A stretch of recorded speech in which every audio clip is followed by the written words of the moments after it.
It's hard to imagine now, but for many decades, the location of the Titanic was a complete mystery. We obviously knew that it had sunk, but we didn't know where it was, and many considered it lost forever in the depths of the North Atlantic.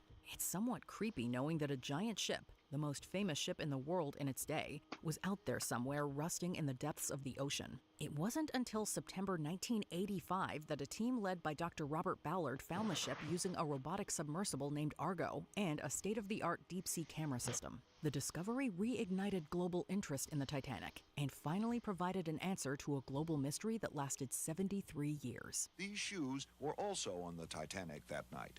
They belonged to Louise Pope, who was then 4 and on her way to America with her mother and father. Today, she looked at the photographs and remembered back. Number 65, Adrian Shelley. He writes me these spontaneous poems. Spontaneous poems? Yes, they are poems that just occur to him right on the spot. Last night he said to me, Dawn, your face is a brilliant moon in my empty room. Your love is like a beating drum. Ba-bum, ba-bum, ba-bum, ba-bum. An accomplished actress and filmmaker, Adrian Shelley is perhaps best known for writing, directing, and starring in the 2007 film Waitress. But the movie was released posthumously. On November 1st, 2006, Shelley was found dead in her Manhattan office. The scene strongly suggested that Shelley had taken her own life, and it was officially ruled as such. But her husband, Andy Ostroy, was unconvinced and begged police to investigate further. So they did, finding a boot print that matched the construction site downstairs. The crime was traced to a worker named Diego Pilco, who had followed Shelley back to her office and killed her in a failed robbery. He was sentenced to 25 years in prison and will be deported to Ecuador upon his release. There you are. Dawn, if I had a penny for everything I loved about you, I would have many pennies. Number 64, Tom Hughes. When the hospital dutifully attempted to contact the man's wife, they discovered that her name and phone number were bogus. So were the patient's social security number, address, occupation, and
Hi everybody, Mr. Anime here.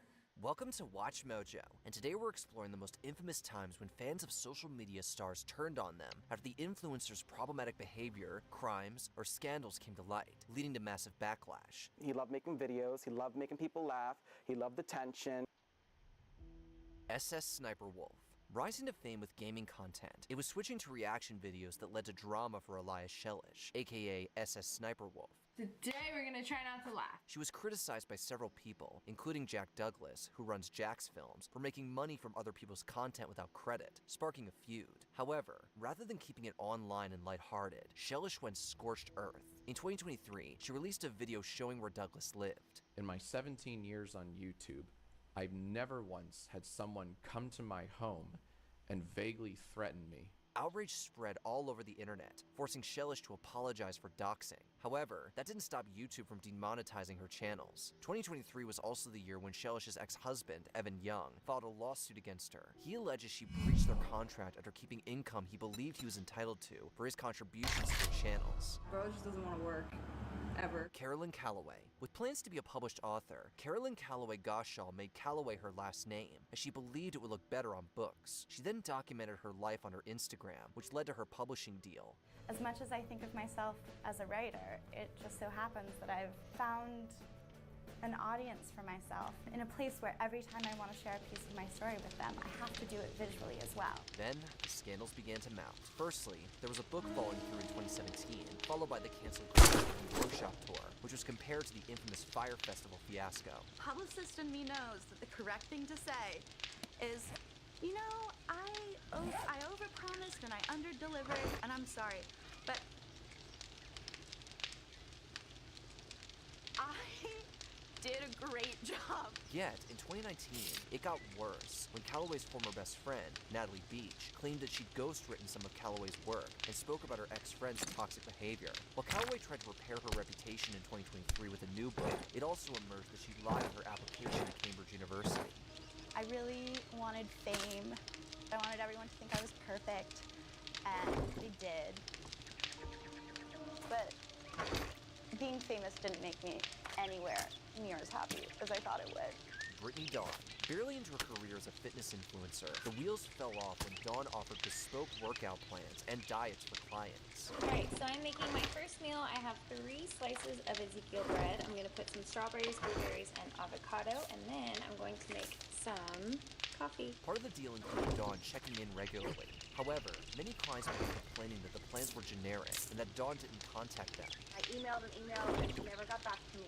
Allegedly, Dawn began deleting negative reviews for her business and blocked those who authored them. She then offered refunds, but only if they signed an NDA. When the media took notice in 2019, Dawn issued an apology. However, in 2022, Texas Attorney General Ken Paxton sued Dawn for violating consumer rights, which was settled out of court. With her fitness career over, Dawn switched her content to Christianity and claimed she was a victim of cancel culture. I don't say it lightly when I say that the last 4.5 years of my life have been a living hell. Liver King. For a portion of the internet, nostalgia for times they didn't live in is a huge interest. Alongside Trad Wives, there was Brian Johnson, aka Liver King, who promoted his ancestral lifestyle. It's accessible. It's something you can literally do right now, today. If you wanted to have the same physique as him, all you needed to do was follow his intense throwback workouts and partake in a carnivore diet, especially with raw meat. However, Johnson had another ingredient that he didn't disclose. In 2022, his emails were leaked that showed Johnson was spending $11,000 per month on steroids and other performance-enhancing substances. Brian called me. John, what do we do? I'm like, what do you mean, what do you do? Come clean and take his head on like a man. While he initially claimed the emails were digitally altered, he then admitted to purchases and apologized, ending his short reign as a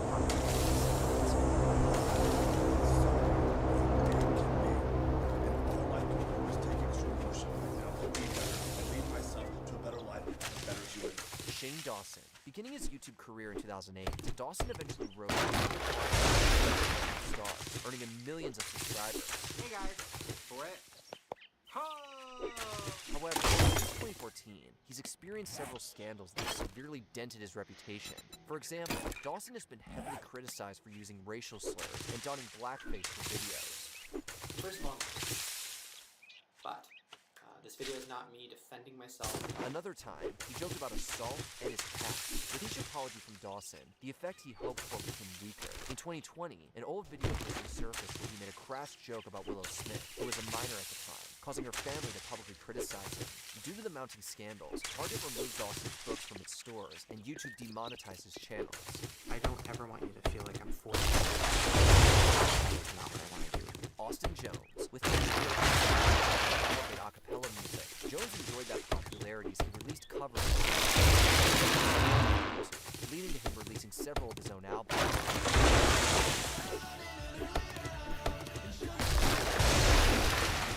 Yet, in 2015, it emerged that Jones was messaging underage fans and requesting inappropriate videos, for which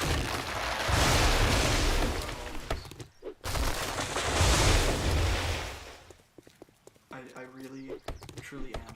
However, he was arrested at O'Hare International Airport. The authorities had previously searched Jones' residence and found illegal content in his possession. Reportedly, he told the victims the content was for modeling opportunities. In 2019, after pleading guilty to 1 count of receiving indecent content, Jones was sentenced to 10 years in jail.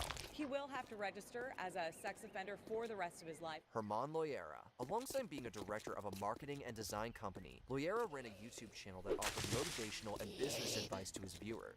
Creo en pensar diferente. Creo que las ideas innovadoras son lo que rompen lo establecido. The Mexican influencer's stellar reputation as a young entrepreneur led to him being a speaker at the World Congress of Young Leaders for Peace. However, Loera didn't practice what he preached when it came to making money. Tenemos dos opciones, morir o innovar.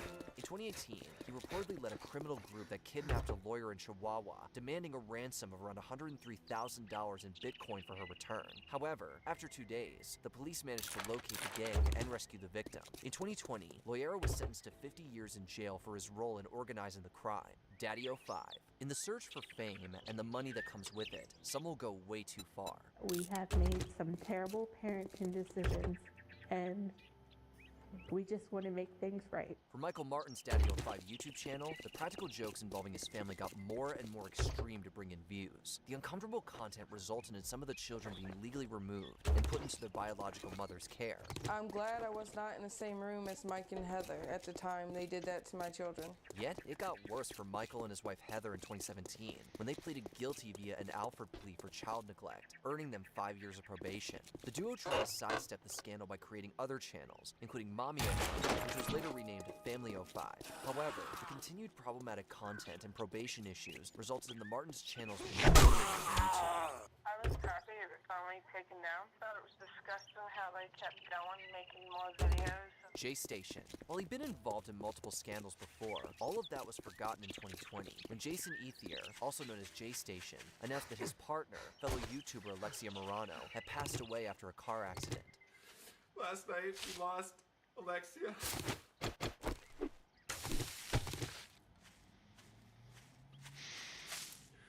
To a drunk driver, guys. However, there were suspicions that not everything was as it seemed, as Ethier plugged channels and monetized the video. He then followed that video with more content about Morano, coming across as less sincere than each one. After being caught, Ethier admitted he faked Morano's demise to boost subscribers. YouTube demonetized Ethier's main channel. My girlfriend left me. The videos are gone. Our Dream Team channel is over with. However, after he attempted to dodge that by uploading on his secondary channel, both were terminated by the platform in 2021, sparking Ethier to threaten a lawsuit against the company. Jeffree Star. Anyone unfamiliar with this media personality probably wouldn't know how controversial he is, simply because he seems to be doing so well. It's a really wild journey, and I think a lot of people just know a lot of half-truth. His YouTube channel has millions of subscribers, and his beauty brand, Jeffree Star Cosmetics, is still in business. However, he has faced numerous scandals in his career. Jeffree is reportedly racist, using Nazi imagery on his website, which was disturbingly named Lipstick Nazi, and even had allegations of sexual assault made against him. Does that make it okay? Absolutely not. To make matters worse, he was accused of paying his supposed victim. Star-Lord claiming there was no truth to the accusations and moved on. Now, he's so infamous for his questionable opinions, even cancel culture seems to have given up on him. Hi, how are ya? Yes, it's fine. Always brings you summer makeup collections, and baby, do we have a juicy for you? Logan Paul, from Vine to YouTube, and now the WWE ring. This online personality has following, despite multiple major controversies. I've made a severe and continuous lapse in my judgment, and I don't expect to be forgiven. I'm simply here to apologize. In 2017, he uploaded disrespectful footage of Japan's Okigahara forest. He came under fire for his song, No Handlebars, which was criticized for sexualizing women.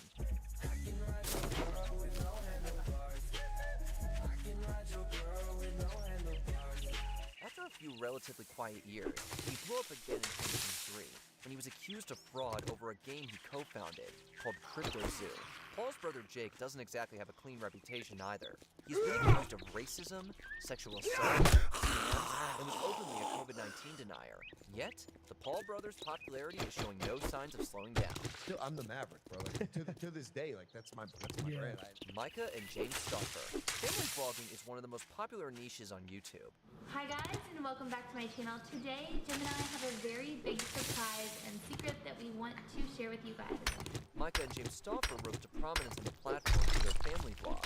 Some of their most successful videos were those where they discussed their parenting journey. Their channel grew even more when they shared the story of how they adopted a baby boy, Huxley, from China. I am so excited for this.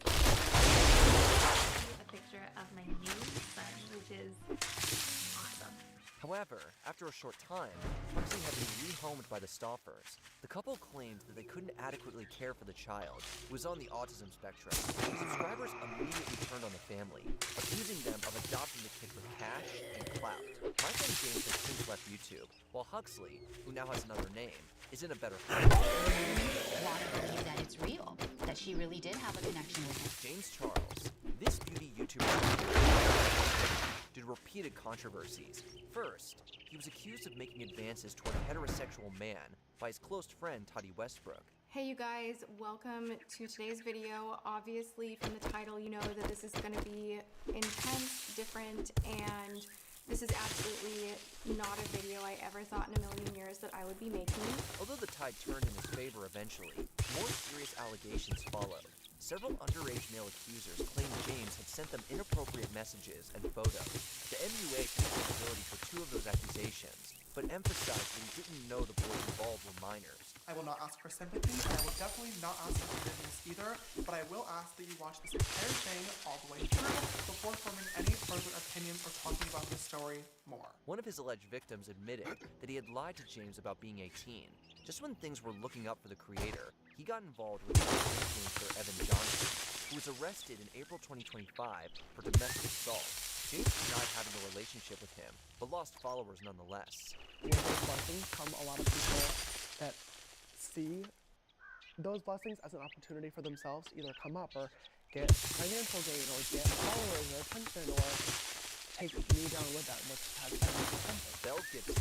This Aussie influencer serves as a cautionary tale against believing everything you see on the internet. Hundreds of thousands of sympathetic followers and fellow sufferers live every step of her journey and celebrate her success as she becomes the poster girl for the alternative wellness. There's an award-winning actor and a cookbook. She has made it. Except it's all a lie. She lied about living with cancer, treating it with alternative medicine, a strict diet of what she considered to be healthy, working out, misleading countless followers. She was rolling in dough from successfully launching a cookbook while faking donations to charities. When I was writing that, I thought that I did, and I was feeling well. Yes, but even then you misrepresented what you thought was your truth, which was all a big lie, anyway. In 2015, she admitted to fabricating her cancer diagnosis and was ultimately fined $258,000 by the Federal Court of Australia. Gibson's elaborate scam is the subject of the Netflix documentary, The Search for Instagram's Worst Con Artists, and the crime drama, Apple Cider Vinegar, starring Caitlin Dever. I didn't know where to turn or who to trust. I felt unsupported, unmotivated, and uninspired. You may not have cancer, but maybe you feel that way too. Ruby Franke.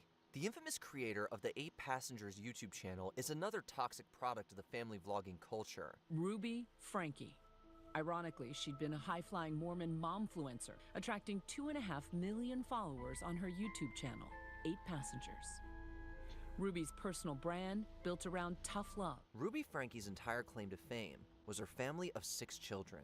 However, viewers soon started noticing the disturbing modes of discipline she used with them, from allegedly blaming her son from sleeping in his bed to sending her daughter to school without lunch. Her punishments were reportedly severe and problematic. People who watched 8 Passengers were the ones to first kind of ring the alarm. Things finally came to a head after she started making parenting advice content with her colleague, counselor Jody Hildebrandt. In 2023, Ruby's young son escaped from Jody's house and showed up injured at a neighbor's place, seeking sustenance. One of her daughters was also emaciated. Both Ruby and Jody were arrested and sentenced to prison.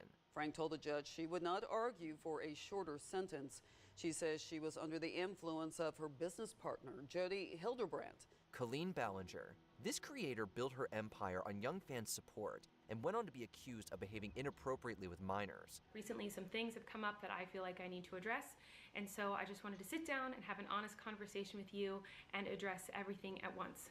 Colleen, best known for her character Miranda Sings, was canceled after YouTubers Adam McIntyre and Cody Dahl accused her of misconduct. The former claimed she had sent him undergarments and explicit images of Trisha Paytas when he was underage. This is something that really affected me and is a big part of my life. Dawes said she asked him improper questions online when he was a minor. A staff member on the set of her Netflix show, Haters Back Off, also opened up about her alleged racism. This wasn't surprising, given Colleen's history of culturally insensitive content. If all this wasn't bad enough, she made an apology video while playing the ukulele, undermining the seriousness of the accusations. My team has strongly advised me to not say what I want to say. I recently realized that they never said that I couldn't sing what I want to say. Mr. Anime.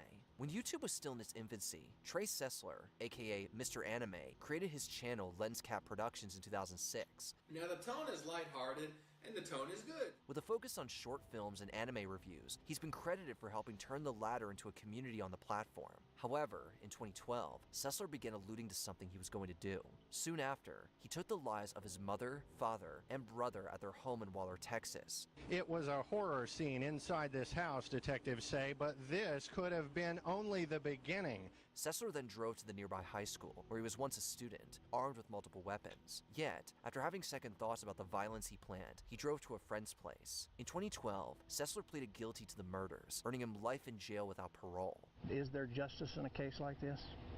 I don't know. Andrew Tate, the kickboxer turned face of the manosphere, is a self-proclaimed misogynist who thrives by espousing toxic masculinity. I'm very open and honest about the way I think about things, and I say them exactly how I think them, and sometimes if they aggravate or antagonize people, I enjoy that because it allows me to read their emotional leakage or get a read on them as an individual. This has earned him millions of supporters across social media, many of whom are not even old enough to understand harmful manosphere concepts like involuntary celibacy. His dangerous influence on young minds is explored in Netflix's viral hit show, Adolescence. It's the involuntary celibate stuff. It's the Andrew Tate shite. Tate is also known to sell online courses that the BBC believes may be associated with the exploitation of women.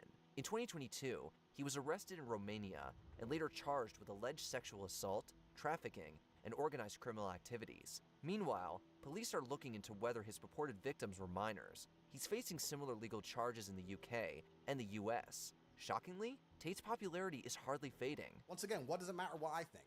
Rob, I've given up. Rob, I've given up trying to save the world. Ladarius Mortian Brownlee. If you've ever been on the couple content side of TikTok, you've probably come across the account Dino and Zara. What's a soulmate?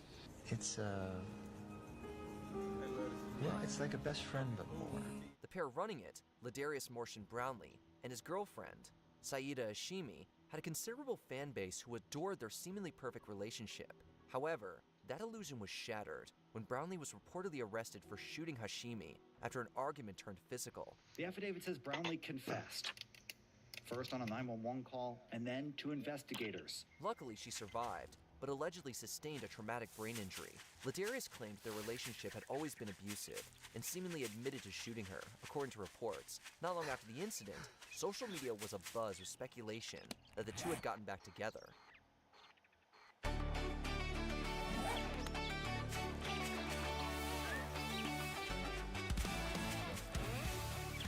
Before we continue, check out this single from Sound Mojo's album Balance.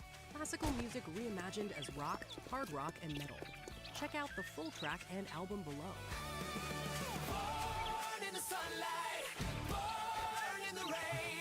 Hybrid's absolute woo. Hey, what's up?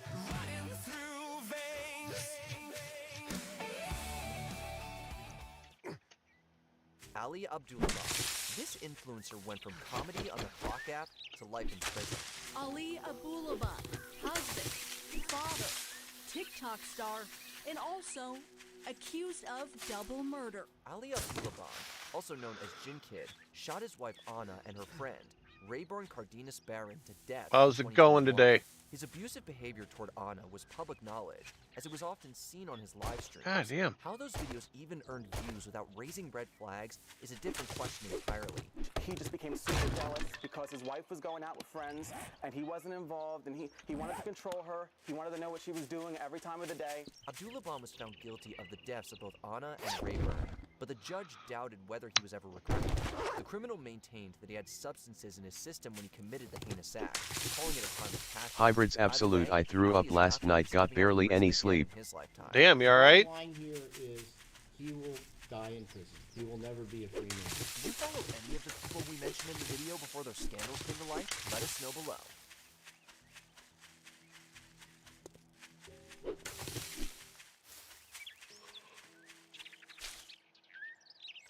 Get yourself some egg drop soup and white rice.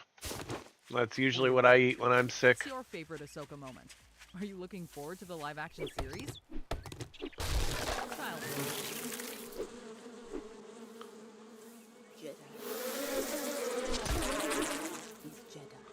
From an early age, Ahsoka was bold and impulsive. Born in the year 36 BBY on Shili, the homeworld of the Togruta, she was taught by her mother to value life and face death as part of the natural order. Everywhere there is life, value it, honor it. She manifested her Force sensitivity at the age of 1, bonding with a deadly predator.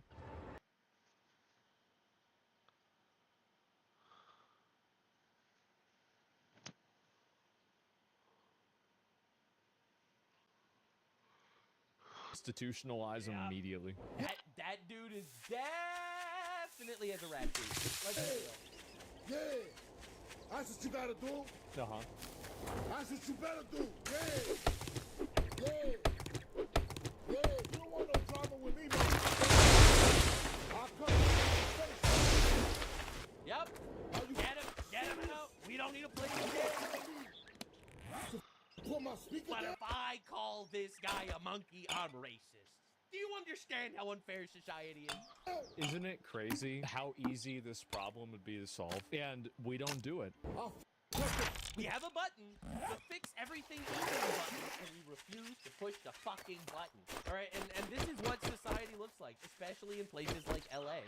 And when you look at the people that are doing their absolute best to manipulate us, all right, and yes, I mean like the actors, the actresses, the Hollywood people, right? But this is them. They're also complete freaks. 50-year-old actress Charlize Theron, her biggest ick is when a guy wants to make love to her and reveals that it causes her to get instantly turned off. Wait, what? No one wants to do this. So what's man. your take? When you want to be with the upper class people, complete fucking freaks, or you want to be with the lower class people? They will rip your face off and not go to jail for it. For a guy who says, I would like to make love to you. It's an ick. You don't get that? That's an ick? Just the dry heave? There's a lot to unpack, but actually there isn't. It's just very simple. Don't fucking say it. Don't say love me. Because my vagina closes up. Okay. Why don't these people...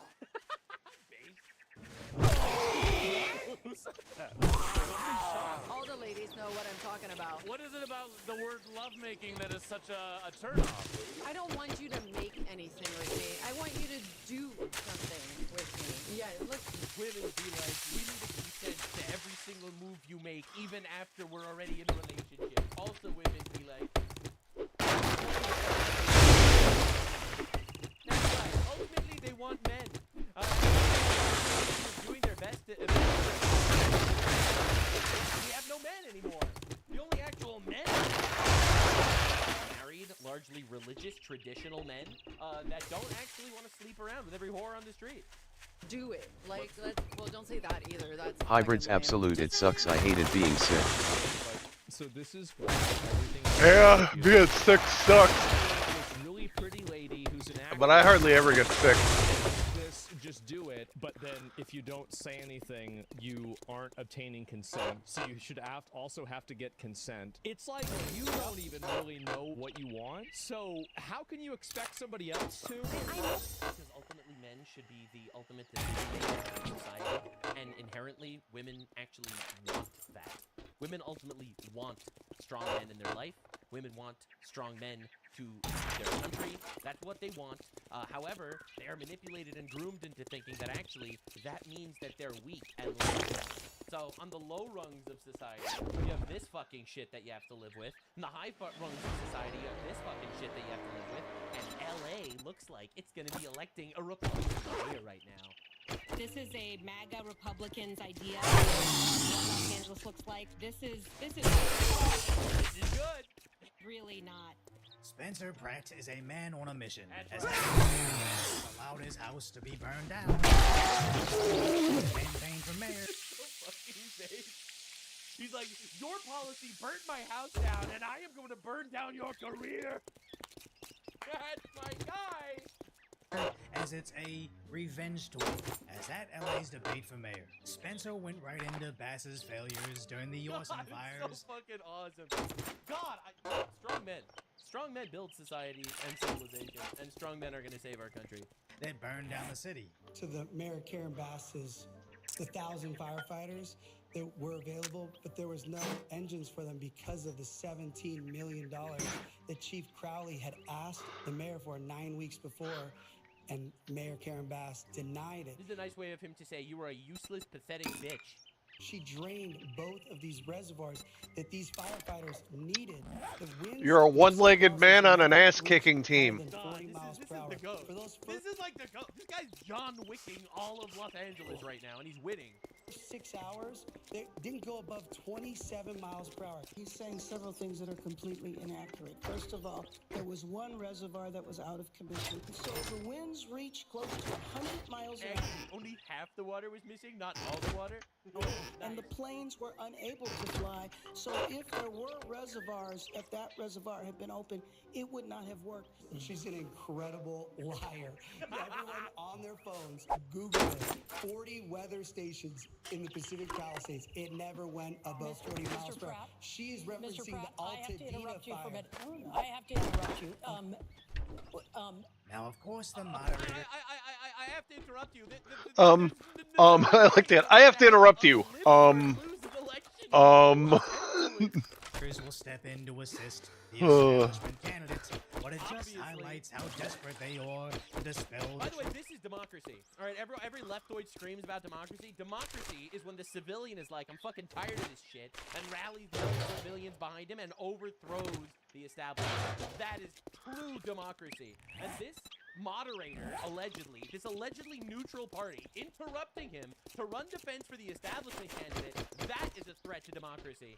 And no one wants to talk about it, but the threats to democracy all come from the left. The people that import infinite retards, the ones that don't want fair elections, the ones that aren't pushing against voter ID, those are the anti-democracy people. It's the Republicans. Truth, as we covered their lies in depth back in 2025, when Mayor Trash came back from Ghana and basically refused to answer any questions. Even Fox News tried to cover for her. You gotta have water, and my understanding is the reservoir was not refilled in time. That's right. And in a timely manner to keep the hydrants going. Despite what you have heard from Caruso, no firefighters have told us that they are running out of water. And let's go out to Gigi Graciette. She is live from Pacific Palisades. Well, firefighters have told me they have no water on this block, and you may... No matter how... Leftists be like, there's no reports that they're out of water. Let's talk to the person on the ground. They're out of water. How much you hate the mainstream media, you don't hate them enough. And even when CNN admitted it, they framed it as the homeowner's fault. Those water tanks were understandably hosed down their lawn. You are fucking kidding me. A guy used a hose. And you're like, that's why we're out of water in this fucking city. A guy used the hose because his house was on fire and he tried to put it out. Wow. He's hoping that will stop the fire. A lot of firefighters will say that's not going to stop a fire like this from burning down your house. So just over a year later, Mayor Basura is going to pretend this didn't happen. But for the people like Spencer Pratt, who actually had their homes burned down, it's not something he'd simply forget and believe Basura's revisionist history. But now, Bass's asinine campaign is saying she's the real victim. It was one of the worst moments of my life to not be here when my city needed me. I was the real victim of the fires that burnt down all of your houses. Because I was on vacation and I wasn't even in the country. I was the victim. It didn't matter where I was or why I... It did matter, actually, that you were not in the country as the country was burning down, yeah. Was away. To me, it reminds me of like if you're away and a family member is in an accident. But I think that I deserve a second term and I'm going to fight for that. What if it's your fault that the family member was in an accident? because we have made significant progress in a variety of areas. For example, homelessness was going up year after year. Still up. And under my watch, it is the first time we've had a decrease in street homelessness. And let's be clear, this is also something we've covered on this I channel. think that's a lie. As LA only decreased homelessness because one, they changed the parameters of who qualified as homeless. Every single time. Crime is down. Robbery is crime. Crime is down. All right, dude. Meaning living in your car didn't count anymore, and then they both reduced the amount of Living in your car doesn't count as homeless. They literally don't have a home. It's in the word. What are we doing? employees counting and the hours they were allowed to count.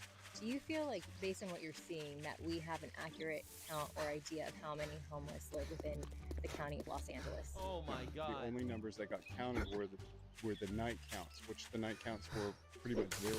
Do you think overall Los is trying to keep the numbers lower? I think it's going to impact the mayor because she's telling people that homelessness is down. They just lie to you.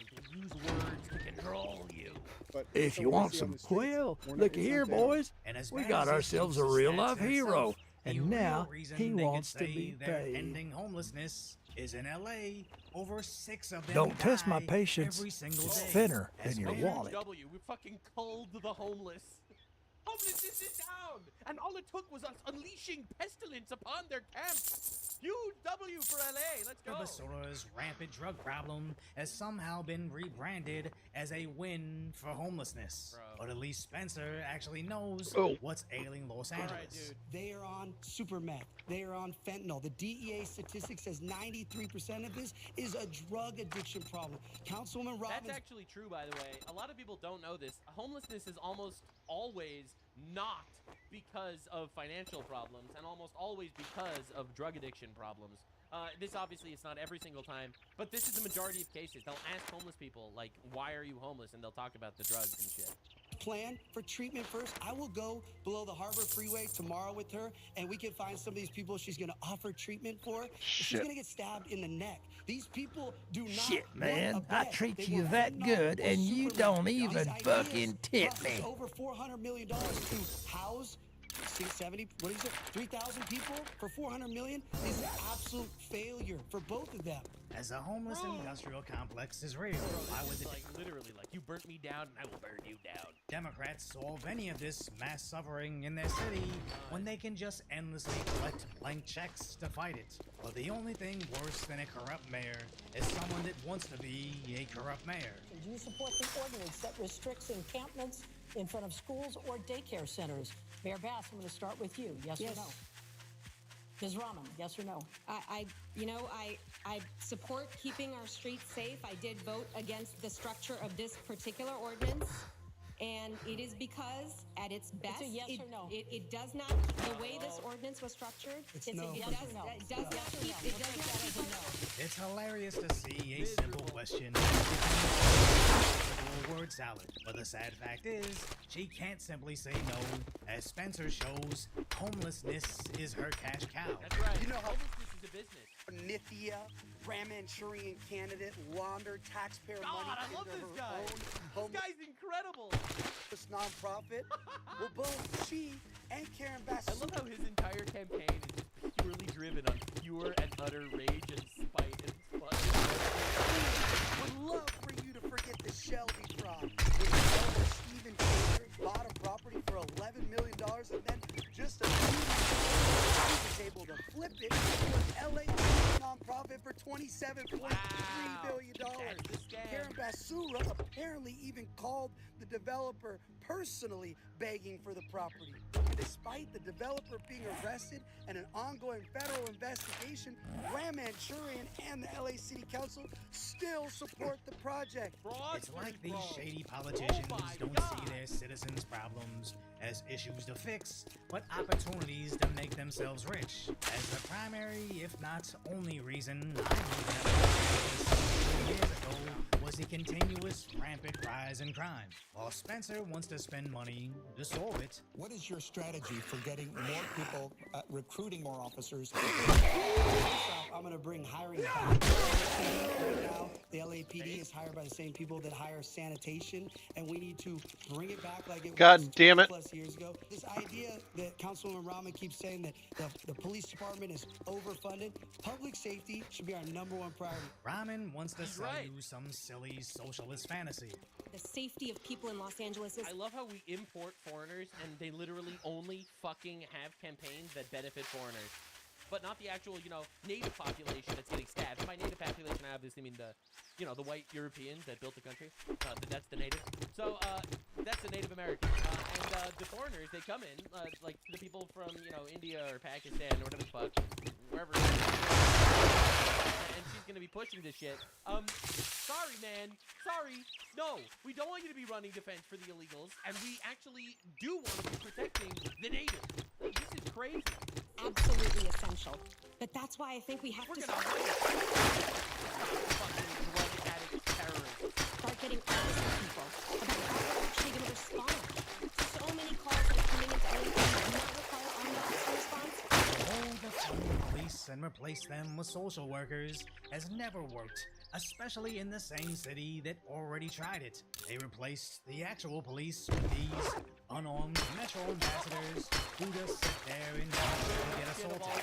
Their colorful outfits just make them look like rodeo clowns, watching us get tossed around by the criminals they refuse to do anything about. But keep in mind, Rahman is a city council member who just unanimously voted to stop LAPD from making traffic stops based on what they consider minor violations. That is fucking insane. These people should get rounded up, bro. What are we doing? Meanwhile, using high-tech, expensive cameras to automatically ticket law-abiding drivers. It's this common theme they keep Well, repeat. I guess I'm gonna have to pay you now that you did it. Natives to fund the retards and criminals. On the EBT tribes, meanwhile finding dystopian measures on how to fine and tax anybody dumb enough to still follow look the who's... rules. It's a deal. When someone Disappoint goes me? in to For actually fuck's enforce the sake, law what and is it protect now? the citizens, Mayor Basura wants to take credit. Who ordered this Fucking operation nothing. with the feds? You Is it cheap a son of a sign that the bitch. feds are not safe? No, actually, that operation was ordered by the feds. However, we have been working in collaboration because we were very well aware of the drug dealing that was taking place there. We have used a comprehensive approach when it comes to MacArthur Park. Ow! Multiple Why would you do that to me? And so when hopefully a couple of hours ago was an action like that in the works for many, many years. Yes, the feds had to step in and do our job, but we were aware of this, allowing it to take place for many years, so let's go ahead and call it a joint operation. It's a joint operation where they did all the work and I knew about it. But remember, last time the feds came in to MacArthur Park specifically, she ran down there to make her social media moment against the feds stepping in. My comment is they need to leave, and they need to leave right now. They need to leave because this is unacceptable. It's crazy that her entire stance changed over the last couple of months when people realized, hold up, we have a special button that you could just put people in jail and crime stop. And people actually really like that. So when this federal raid targeted that same park, stopping enough fentanyl to kill over 190,000 people, of course some of the arrests were on individuals already wearing ankle monitors. You really wonder who let these people free to offend again, but it's probably the same people that allowed them to operate in broad daylight against federal law enforcement in this sanctuary city, endangering all of us with their narcotics. Also, the Democrats can secure their new voter base. No citizens should they... Because let's think about it. Who are the criminals going to vote for? The people that put them in jail or the people that keep letting them out of jail? Who are the illegals going to vote for with their illegal votes because they don't need ID? Are they going to vote for the people trying to deport them or the people that are actually trying to give them free shit that other people don't? All right, understand, this is just how the left survives. They survive and thrive in forms of parasites in our society. That is how they exist at all. To be allowed to vote in local elections. Is this a yes or no, Mr. Pratt? No. Mayor Bass? It depends. It's not. It is a yes or no. No, people that aren't citizens shouldn't be voting. What are we talking about? Well, first of all, when you say non-citizens, it doesn't mean they're here illegal. It does depend. Yeah, what are we even talking about? But it means they're not citizens, you fucking idiot. So desperate. So desperate. I mean, we all know the answer. Why are they so desperate to scare people from other countries that can vote on the future of our country? Duh, it's because they're going to vote for the party that wants to bring in their entire fucking extended family because America's the best country on the planet. And in other places, school boards have non-citizen Again, it's a 5-on-1 debate, as they've evaded admitting that illegals voting has always been their plan, but their mask has slowly been slipping the more they use your tax dollars to protect their new voter base. A bold message now posted across Los Angeles. Signs going up declaring city property off limits for ICE. The signs have no legal weight, force, or effect on anything the federal government does. More than 450 of these signs now posted at parking lots, libraries, the LA Zoo. And you know, it's all just a giant to emotionally manipulate liberal white women into thinking that ICE is like the Gestapo Nazi army coming to deport innocent people. You know, and it works to some extent. But anyone that actually knows anything realizes that this shit's insane. All right, and that's why the leftist vice grip on society is falling apart so badly. And notably, MacArthur Park, one sign and installation could run about $500, bringing the total to around $250,000. These signs are completely unenforceable and nothing but an empty gesture to show how they're fighting Trump again. The problem being, the city's currently in a $1 billion budget deficit. They're spending millions on bullshit signs. There's no power! It's all just a propaganda campaign. It is a propaganda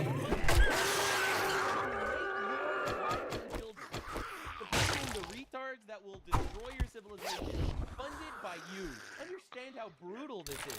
Mayor Bastono wouldn't dare cut into her virtue signaling sign budget, but good luck to the schools, police, or even providing water for firefighters. So hopefully Los Angeles residents will save themselves and vote for Spencer Pratt, as he's the only one who can fix the city. I didn't come here looking for apologies. They apologize, it admits their failures. And I'm up here because of their failures. That's the only reason I'm running, because I've said enough of these failures. We need an outsider. No more politicians, no more lying. We need a truth. And even though I don't live there anymore, I'm still telling absolutely everybody I know that does vote for Spencer Pratt and tell 2 more people they need to as well. And judging by the local NBC affiliate's survey, he's absolutely crushing the Democrats. Destroy them! Rats. I can't even believe it, you know? Like, the fix everything button is getting slammed. Everyone's pushing that button right now. Share this video with anybody that doesn't necessarily have the time to watch a full hour-long debate, or just doesn't trust the mainstream media. Right. Honestly, the tide is shifting, and it's because of citizen journalists. It's citizens attention to the issues with society. It's incredible watching it actually happen. And that's why I say all the like people that are like accelerating Democrats to make sure that the Republicans work harder. No. All we need to do is replace as many fucking retards as we can. We need to purge these motherfuckers and replace them with some radical assholes that will do the shit that needs to be done. Because it's already happening. And Donald Trump getting president a couple of times, that's the proof.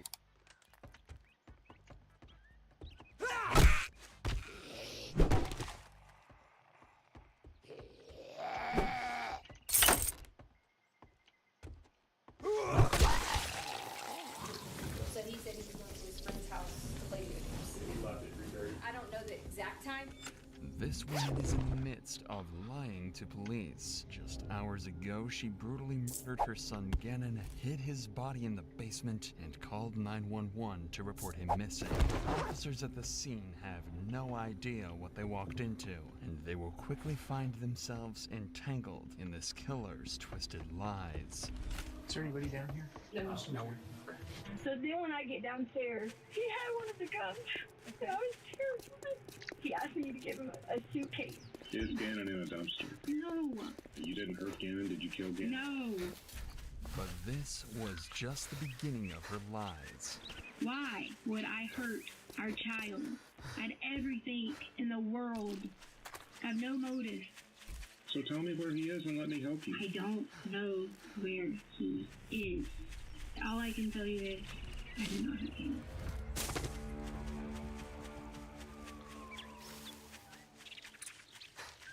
In the early hours of January 27th, Letitia texts her supervisors at Widefield School District 3 stating that she cannot You think come to you're work. pretty? How did you Allegedly, get in her here? Stepfather was killed in a hit Aren't and we run, and closed she has yet? consent to his passing.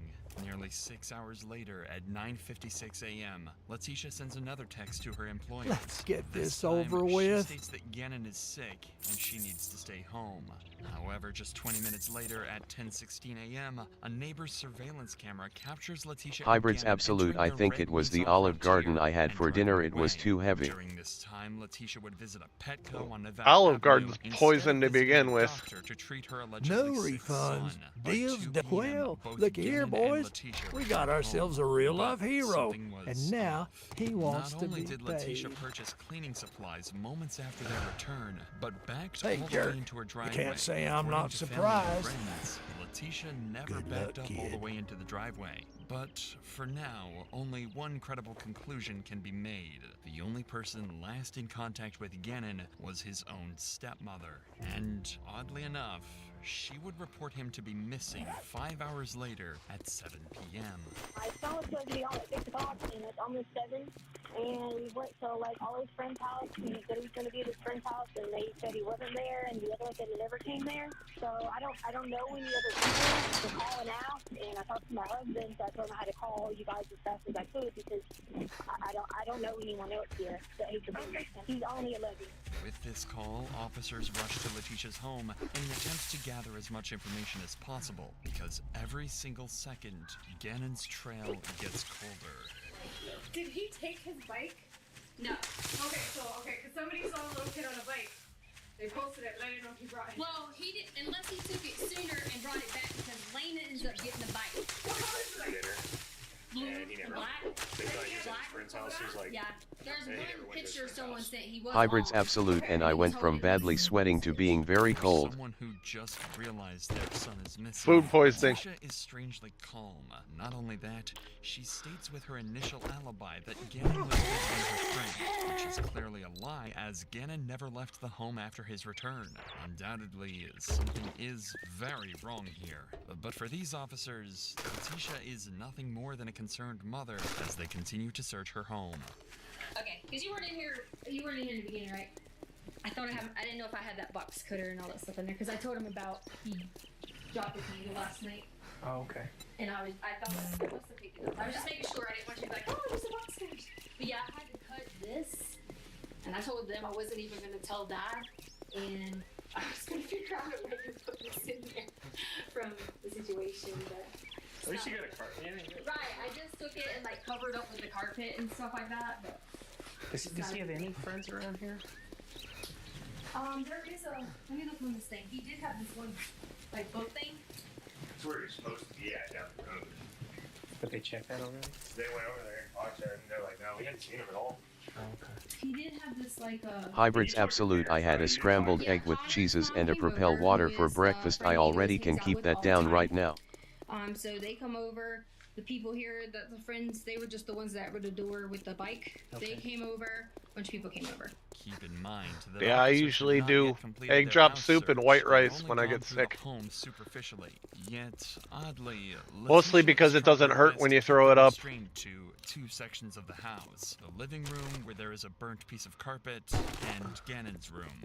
This strange behavior would only worsen as Letitia is committed to keeping the officers where they are. He forgets to like bring this or bring that or bring this or bring that. You know. Still good. Yeah. So no clothes are missing or nothing? No, we actually lay out all the clothes all the time, like for, like every day at school, we lay out clothes, we do whatever. Is his jacket gone? He had he has several jackets. Like it depends on. I'm very like fashion, so like it just depends on jackets. Like he might have this black one with this, or there's a blue one with this. So you had a jacket. Oh yeah. Okay. Silver jackets. Like when you see the kid has, like tons and tons. Of Be on the clothes lookout for a with kid this. wearing several jackets.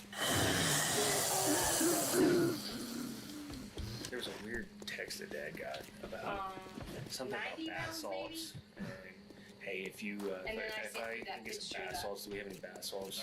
And my friend will let me play Sonic or something at their house. You sent that to his dad? Yeah, I got it. And then mom goes through everything, finds this part. Yeah. This is the exact moment that officers realized Hybrids absolute, it was bad. I was on the bathroom floor in front of the toilet for a good 4 or 5 hours because of it. Yeah, I've been like that, just fucking sleeping in the bathtub basically. The cops from certain areas of the house did not go unnoticed. Consequently, her devices were subjected to a forensic analysis where officers would come across a disturbing video recorded on Sunday, January 26th, a day before Gannon supposedly went missing. Gannon, I promise it's the last time I'm gonna ask you. I'm just freaked out, okay? Are you sure? Hybrids absolute, I was laying on the bathroom floor in pain. We promise. Pinky promise. Okay, alright, so, listen, we're gonna have to sell stuff to fix it. So, we'll figure out what we gotta sell. We can sell the sofa, because we gotta get it fixed, so lady, don't be mad at us and kick us out of the house. Okay? This video was recorded by Letitia when Gannon supposedly dropped a candle. Roxanne Wolf 92, I did a boss raid on the Heidel server and play on. Gannon sustained burn injuries on his arms from the candle, and rather than treating his burns, Letitia is hurt scolding him instead. Roxanne Wolf 92, I fought 7 waves with bosses and like 20 people. Letitia had made to her husband, Albert Stouch, informing him of the situation. He told me it was just his arms. So I didn't see anything that would have thrown a flag that I had to be like, oh my god, emergency or anything. Roxanne Wolf 92, we all were fighting together. Alright.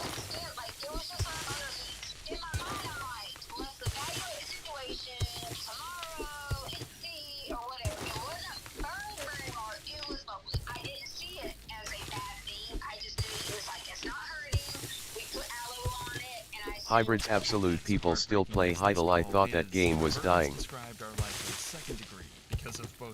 From what I understand, they stole a lot from a lot of players from Minecraft.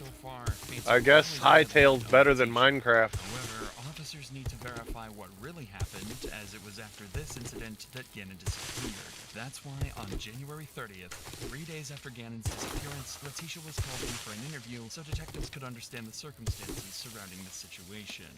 So Gannon had started a candle.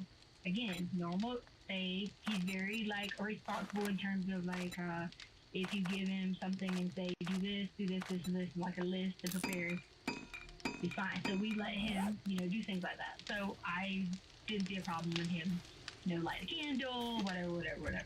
And Lena asked me could she stay up and still watch the rest of her iPad or whatever. It was just her birthday, and I was trying to give her a little bit extra because we went all out for Gannon's birthday. Like, we took him to a Rockies game, we took friends with him. It is already strange that Letitia is going on several tangents and prefacing this entire conversation with the loving relationship she had with her children, especially with her daughter, Harley Hunt, whom she would refer to as Lena, almost as if she wants to say that whatever happened with the candle was not intentional. So it starts beeping. It's like a beep, beep, beep, beep. And I thought that someone was coming in the house. I didn't see anything going on. Then it started saying fire, fire, fire, fire. So there was smoke coming up through the basement. Then I ran back downstairs to get Gannon. And then the fire was on the floor over here. Then this is the sofa, and this is our floor. So it was right here and right here. And I saw the candle that was over here. So there was covers everywhere because the kids always get on them about, they leave a lot of covers laying around all the time. I take a whole bunch of them and I go and basically smash down on the sofa and the fire to put it out. So I got a burn, and then I was like, get up again, and started running at that point because it wakes him up. He's alert. He's realizing that the covers and everything's on fire, the carpet's on fire, and we all go outside. Essentially, what occurred was a freak accident from Gannon. Due to him accidentally knocking over a candle, a small fire had somehow ignited on the carpet in the basement. This was the same cut-up section of the carpet that Letitia had previously shown officers. But This was odd. Second-degree burns by just a knocked-over candle, especially on both arms, is unlikely, if not impossible. Gannon would have also had enough common sense to run away from flames. After all, it was a slow-moving fire caused by a candle. If this wasn't strange enough, Letitia begins to recount the injuries Gannon suffered, but this time, they would be different from what she told Albert. I was scared because my thought process was Albert is going to kill me. Like, because I made a mistake as a parent and forgot to like really check him down and really got a little bit more firm than we should have.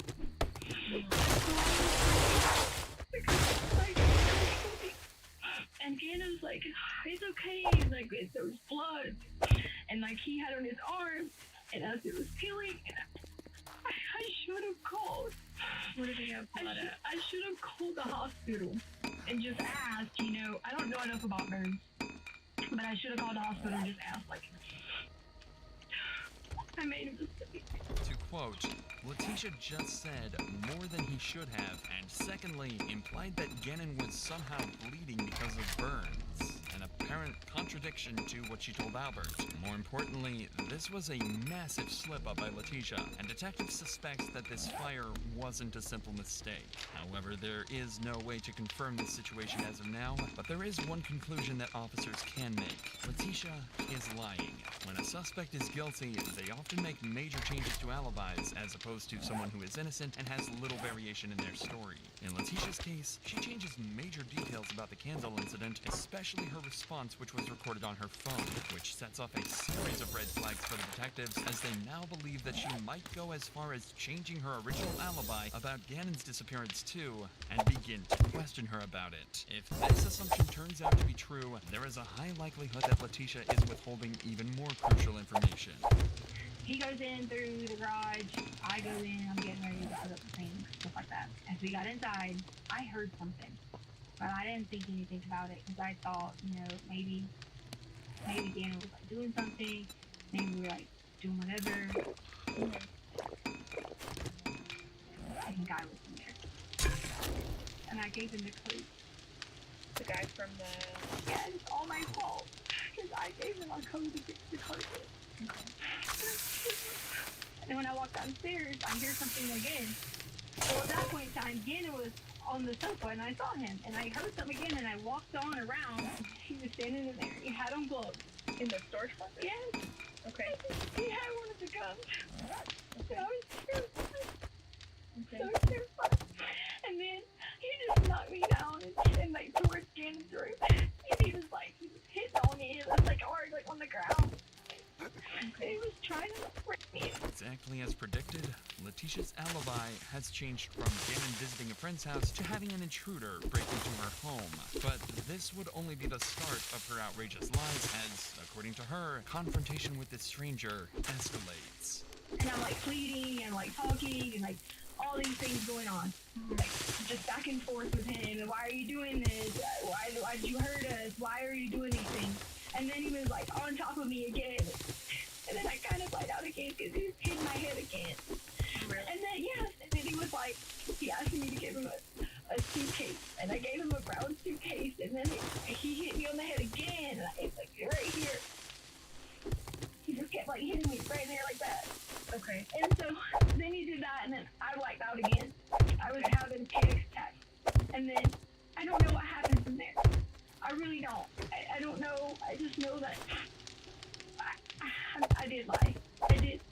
When they came, I did say, Gannon left, whatever, but you know that. But he never did. He never left to go play. I just didn't know what to do, and I panicked at the moment. I didn't want Albert to be trying to hurt us, but we kind of get a lot of fights. So, yeah. And I just want you to know that's the only reason that I made up the lie. The simple way to check whether she has been assaulted is using a sexual assault nurse examiner at a local hospital. These are registered nurses who receive special training to collect forensic evidence from assault survivors. Conveniently, Letitia rejected this examination when officers offered it to her. Not only that, but even CCTV footage confirms the fact that no one entered or left the Stout residence after Letitia and Gannon came home. She likely thought that this poorly planned story would absolve her of any crimes. Fortunately, quite the opposite happened. Noticing these contradictions, police officers handed this case over to the FBI, who gathered CCTV footage from neighbors and came to a harrowing realization. The morning after Gannon's disappearance, Letitia rented a Kia Rio for 24 hours and left the house at approximately 8:30 a.m. on the 28th of January. When the car was returned the following day at 8 a.m. on the 29th of January, it had clocked in 955 miles in the span of one day. This could mean only one thing. Letitia had likely murdered Gannon after their return at 2 p.m. and on the morning of January 28th, left to dump his body. While this much is easy to figure out, the exact details surrounding the murder are still not known. This is why 1 month after Gannon's disappearance, on March 2nd, federal investigators called Letitia in for yet another interview to piece together this confusing puzzle of Gannon's disappearance and possibly his murder. Because of the nature of the warrant, it being a murder warrant, we need to know the real story because you put out quite a few different stories. Fuck. You all heard a lot of the stories to Al. To Albert? Mm-hmm.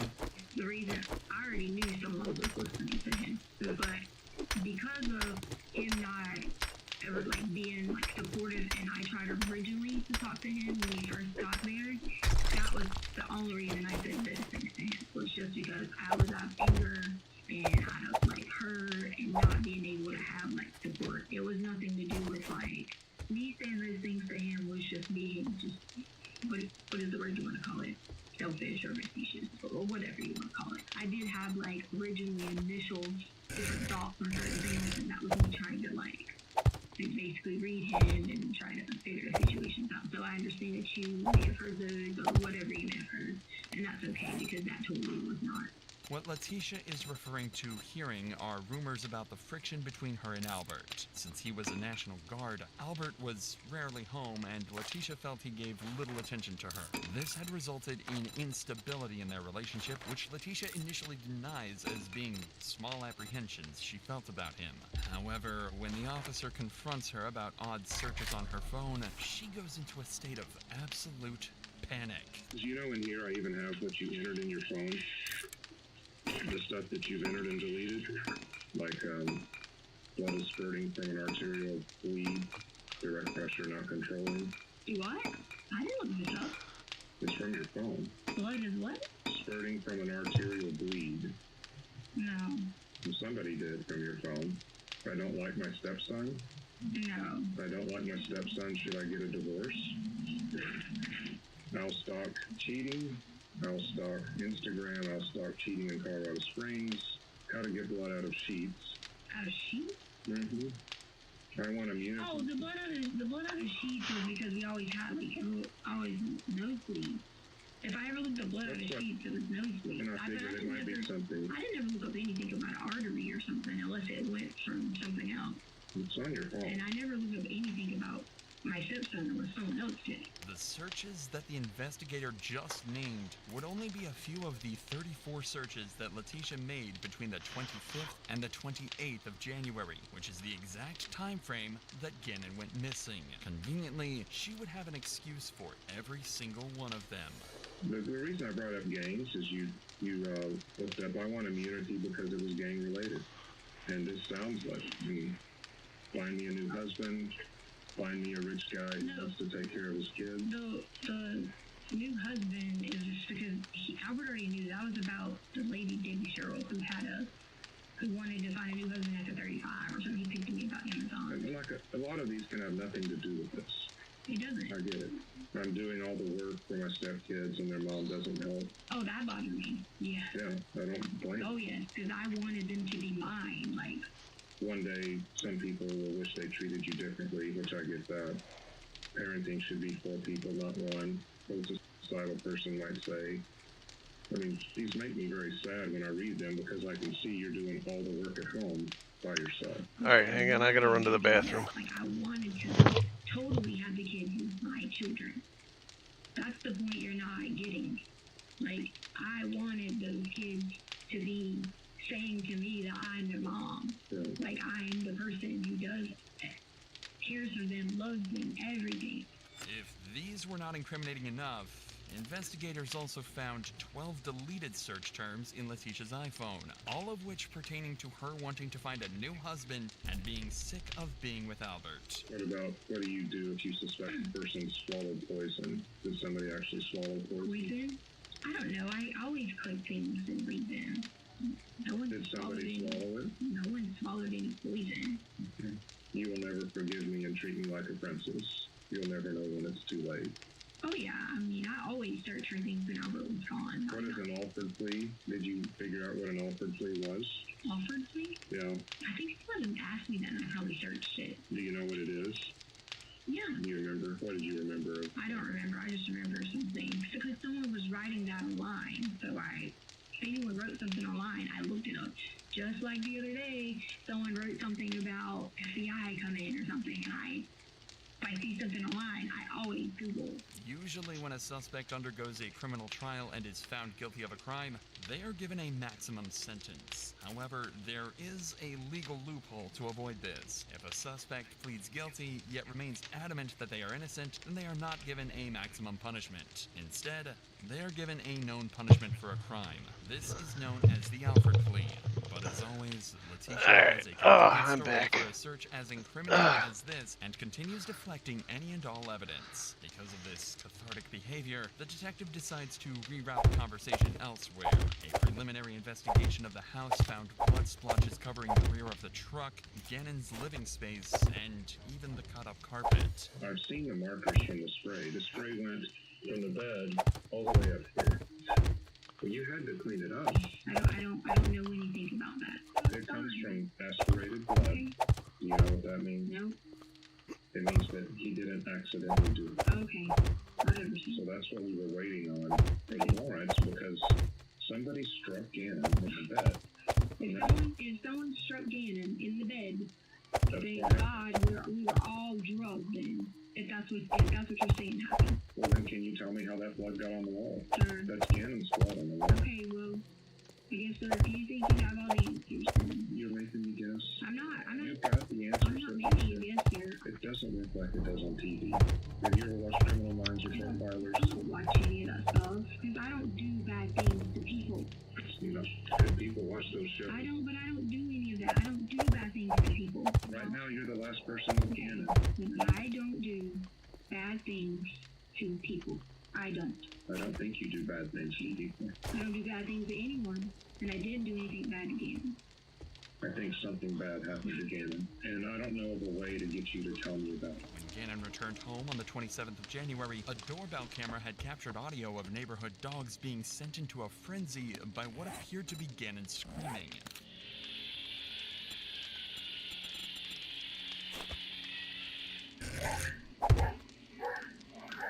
By 5 p.m., 3 hours after these screams, Letitia had ordered her daughter, Harley Hunt, to buy cleaning supplies from a nearby Dollar Tree at 5 p.m.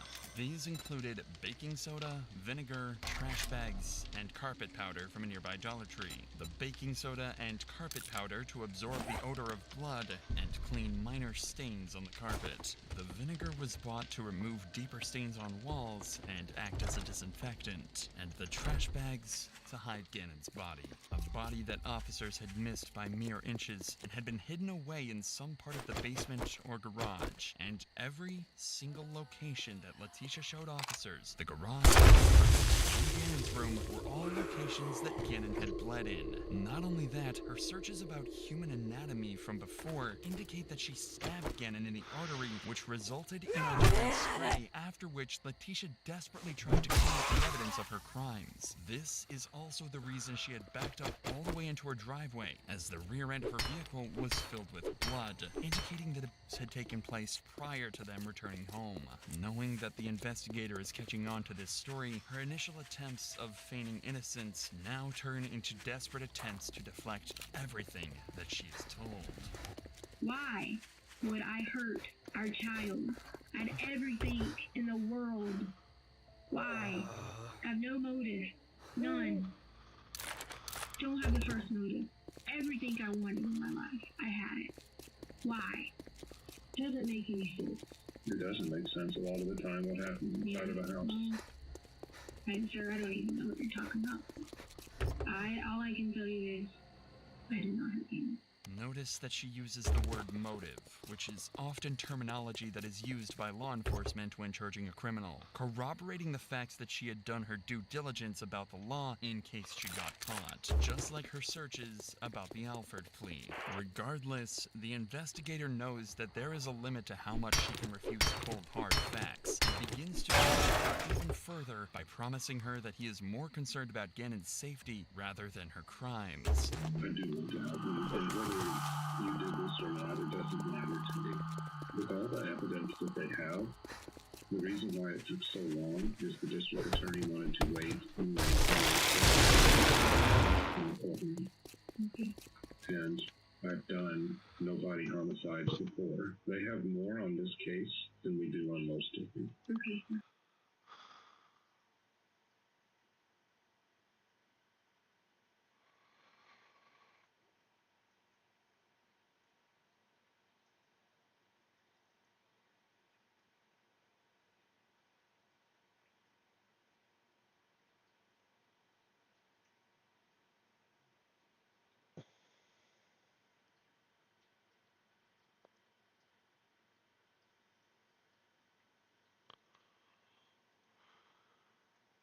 We should send her to India. I need to cut you off because I just saw someone in chat say that she's racist towards white men.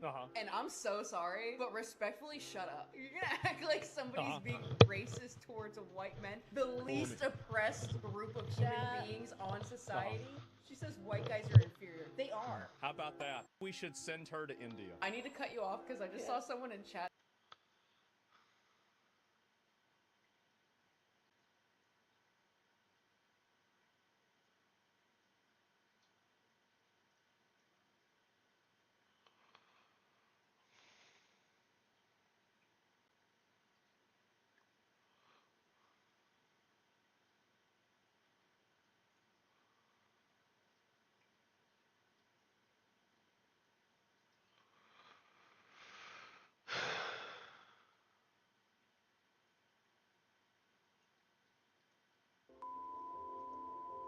Bill, it's not just 60 Minutes, right? I mean, they literally they took down his chief late-night critic. CBS News at 6:30 does sound and feel different. Trust me, this is not just about 60 Minutes. I feel it too. Yeah. Okay. So I'm part of it. I get it. But we're just talking about 60 Minutes now. But yes, I agree. He's a danger to media. He's a danger to freedom of speech. But just 60 Minutes, I don't know. I mean, and I'm not going to make that decision until I see a smoking gun, like something like, oh wow, you know, now we're you know, tick tick, Candace Owens and Alex Jones on 60 Minutes. I mean, but also get a life. Stop making him your whole personality. Sat down with this Democrat senator. The fallout was nothing short of explosive. The two went head-to-head over 60 minutes, and Maher dismantled the senator's arguments like a demolition crew on overtime. His critique was razor-sharp and absolutely blistering. So if you're unfiltered political, smash that subscribe button and let's get into it. What do you think of the up at 60 Minutes? Big controversy. You're watching a censorship state be created. Trump is using the powers that he has as President of the United States to install only friendly ownership. God damn it. Media companies. He's using regulatory powers to punish people who oppose him. That's a big charge that you just made. That 60 Minutes itself and CBS itself is now completely MAGA. I don't see it that way. Completely MAGA. Well, that's kind of what you said. But he is clearly intent on installing people who will tell his story. Oh, of course. And will keep his critics off the air. But let me ask you this question. I watch 60 Minutes every week. I've had since I was a kid. If I didn't hear all the buzz in the media, if I didn't read about it all the time, would I ever notice that it was any different? I don't think I would. Yeah, but it's not. Critics have long argued that 60 Minutes handled Biden and Kamala Harris far more favorably when Democrats were in power. The most glaring example, the one we keep coming back to, is Kamala Harris's famously incoherent interview, heavily edited and carefully sanitized before it ever hit your screen. They didn't just spin the narrative, they scrubbed it clean, but now the tables have turned and suddenly the left has found its conscience. Senator Chris Murphy is sounding the alarm, terrified that Donald Trump is going to play the exact same game with 60 Minutes and CBS. The nerve. The same crowd that had no problem with selective editing and media manipulation when it suited their agenda is now outraged at the mere possibility of the other side doing it. The hypocrisy is breathtaking, and every single one of us sees it plain as day. It's not just 60 Minutes, and part of it is that you don't know what they choose not to. You don't know what they choose not to air. That's true too. Part of what the allegation is that they are killing stories that would be embarrassing for the president. So it's hard to know what you're missing in a censorship environment. But I've seen ones that are not very favorable to the president. Yeah, that's what I'm saying. I don't know if I would have noticed any different if I hadn't been reading about it. Also, I just don't think being a 60 Minutes correspondent is that hard. I don't feel like Scott Pelley was a national treasure. Did Chris Murphy really just claim that the president is pressuring 60 Minutes to bury stories that would prove embarrassing to him? Let's pause on that for a second, because the audacity is staggering. Thank goodness Bill Maher was sitting right there to call that out for exactly what it was. A convenient, selective retelling of history. Because let's not forget, it was Biden and his handlers who buried the Hunter Biden laptop story with extraordinary precision. Major media outlets and tech platforms heavily downplayed or restricted discussion of it, while many Democrats showed little concern at the time. Not a peep from Chris Murphy. Not a single word of outrage. His conscience was nowhere to be found. But today, the Democrats have suddenly discovered their voices. The principles they abandoned without a second thought are now apparently sacred. The outrage is loud, it is performative, and it is absolutely transparently hollow. Companies change hands all the time. I never liked them, sorry, I just never did. Companies change hands. People bring in their own people, their new ownership. You know, just because something changes doesn't mean.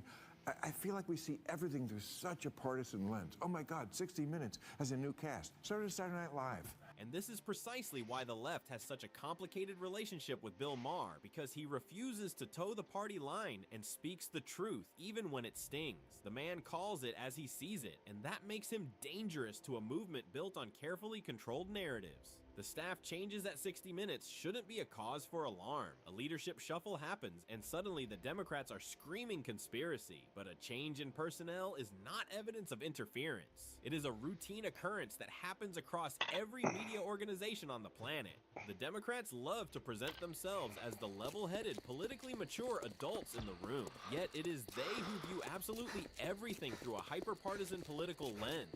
Every decision, every appointment, every transition filtered through naked suspicion and reflexive outrage. And honestly, no surprise there. That is exactly the playbook they ran when they were in power.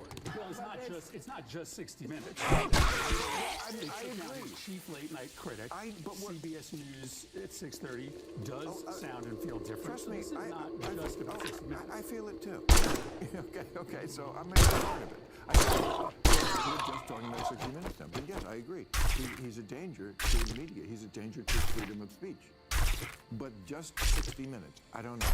I mean, and I'm not going to make that decision until I see a smoking gun, like something like, oh wow, you know, now we're you know, tick tick tick. Candace Owens and Alex Jones on 60 Minutes. Maher isn't interested in speculation. Concrete, undeniable evidence that compromised 60 Minutes. Excuse Chris Murphy is desperately peddling, and when Maher says concrete evidence, he means the kind of evidence we already have on Biden. The deliberate and coordinated burial of the Hunter Biden laptop story. That is what real, provable media manipulation looks like. Frankly, that is the standard we should all be holding ourselves to, demanding hard evidence before jumping on any bandwagon. All right, hang on, I'll be right back. On pure speculation. From where Maher sits, a routine reshuffle and some house cleaning at 60 Minutes simply does not clear that bar. It is not proof of anything sinister. After all, according to Maher, Scott Pelley, who arguably bore the brunt of that house cleaning, was hardly setting the journalistic world on fire to begin with. Sometimes the house cleaning is just house cleaning. But also, get a life.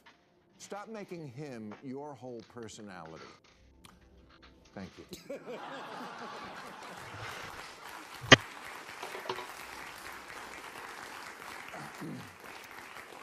You know, in meditation, not that I really do it, but I'm gonna start. But I know they say when you're trying to clear your mind, but thoughts rush in, don't fight them. Just let them pass like a cloud. Well, maybe that's what we should do with some of Trump's stupid stuff. And this advice from Maher could not come at a more necessary moment, because the left has developed a truly exhausting habit of losing their minds over absolutely everything Trump does. The outrage machine never sleeps, and the volume never drops. Trump oversees a reshuffle at 60 Minutes, and they lose their minds. He tackles the immigration crisis head-on with bold, decisive action, and they take to the streets in fury. He confronts Iran with strength and resolve. The left erupts into a fresh wave of performative rage. Every move, every decision, every executive action is immediately treated as the end of civilization as we know it. Maher's advice is refreshingly simple and long overdue. Stop letting every little thing Trump does send you into a complete meltdown. Pick your battles. Develop some perspective. Save the outrage for something that genuinely deserves it. Members of the DNC desperately need to take a breath and get a life. Yeah, there's a lot of outrageous, horrible shit going on. Not all. We don't have to take off our shoes at the airport anymore. I like that. And I gotta say, I love it that Iran won't be getting a nuclear bomb anytime soon. And no, I'm not saying that because I sat down with him once and ate his green beans. I'm kidding, there were no vegetables. The constant criticism hurled at Bill Maher is that he has quietly crossed the aisle, that inviting Trump for his first late-night White House visit was some kind of secret endorsement. The left has been side-eyeing him ever since, whispering that he has gone soft, that he is carrying water for the opposition. But Maher is unequivocal. That accusation is flat-out false. What he has done is something far more radical in today's political climate. He has simply refused to drink the Democrat Kool-Aid. He has made a conscious, deliberate decision not to operate from the position that everything Trump does is automatically wrong and must be criticized into the ground. Maher has even had the audacity to acknowledge genuine positives from the Trump administration, something that would make most Democrats physically recoil. That is not betrayal, that is intellectual honesty, and the left has tragically forgotten what that looks like. No, it's just that life is complicated, and Democrats need to be less emotional and more focused. Now, should the Washington Commanders be forced to go back to the name Redskins? Probably not, but, you know, Indians are hip. They know that the name of a football team will have the exact same effect on their actual lives as forcing people to do a land acknowledgement before porn videos. Now, here is where it gets truly interesting, and this is Maher at his razor-sharp, no-nonsense best. He has a pointed message for the Democrats: quit the grandstanding, ditch the performative theatrics, and start focusing on what actually matters to real people living real lives. He drives this point home using land acknowledgement statements as a perfect, telling example. You know the ones, those carefully rehearsed declarations at the top of every event solemnly acknowledging that the land was originally stolen from indigenous peoples. Maher's verdict? Those words mean absolutely nothing in the grand scheme of things. They are empty gestures dressed up as moral courage. If the acknowledgement is genuine, if the conviction is real, then take meaningful, tangible action. Actually return the land. Stop hiding behind eloquent statements that cost nothing and change nothing. Words without action are just noise, and the Democrats have become deafeningly loud. Should Trump have decreed that there are only two sexes? Not really, but frankly, I'm happy I'm just one of them.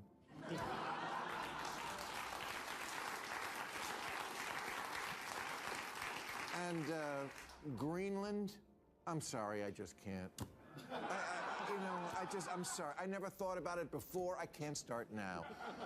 Reopening Alcatraz? Oh, for fuck's sake, open it on Greenland for all I care. Here's the bottom line. Chris Murphy and his colleagues would do themselves, and frankly, the entire country, an enormous favor by taking a page straight out of Bill Maher's book.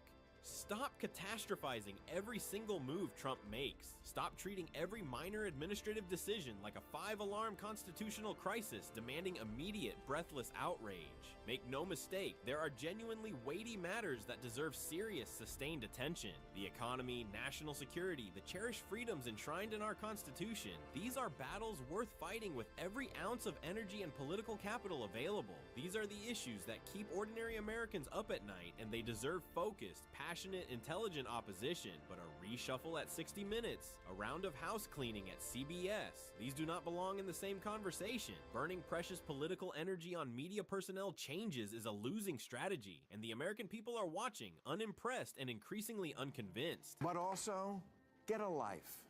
Stop making him your whole personality. Thank you.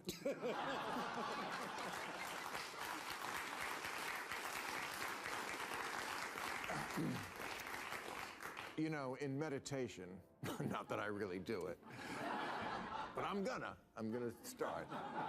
But I know they say when you're trying to clear your mind, but thoughts rush in, don't fight them. Just let them pass like a cloud. Well, maybe that's what we should do with some of Trump's stupid stuff. And that, right there, is the bigger picture. Bill Maher, a lifelong liberal, is sounding an alarm that the Democrat Party is desperately refusing to hear. The constant, exhausting, wall-to-wall outrage over every single thing Trump does is not a strategy. It is a spiral, and it is one that is actively destroying whatever credibility the left has remaining. Chris Murphy walked into that conversation with Bill Maher carrying talking points and left with nothing but exposed hypocrisy. The Hunter Biden laptop controversy happened. The Kamala Harris editing controversy happened. The media bias concerns were already there, and not a single Democrat raised their voice. But a routine reshuffle at 60 Minutes? Suddenly everyone has principles. Maher is right. Pick your battles, demand real evidence, ditch the performative gestures, and focus on what genuinely moves the needle for ordinary Americans. The Democrats have a choice: evolve or keep losing. If you found this breakdown valuable, hit that subscribe button and share this video. We will see you in the next one. And on this note, we draw the curtains on today's video. If you enjoyed it, then leave a comment and tell us what you think. Don't forget to like the video and subscribe to this channel. Turn on notifications so you don't miss any of the videos we upload daily. Thanks for watching, and I'll see you in the next video.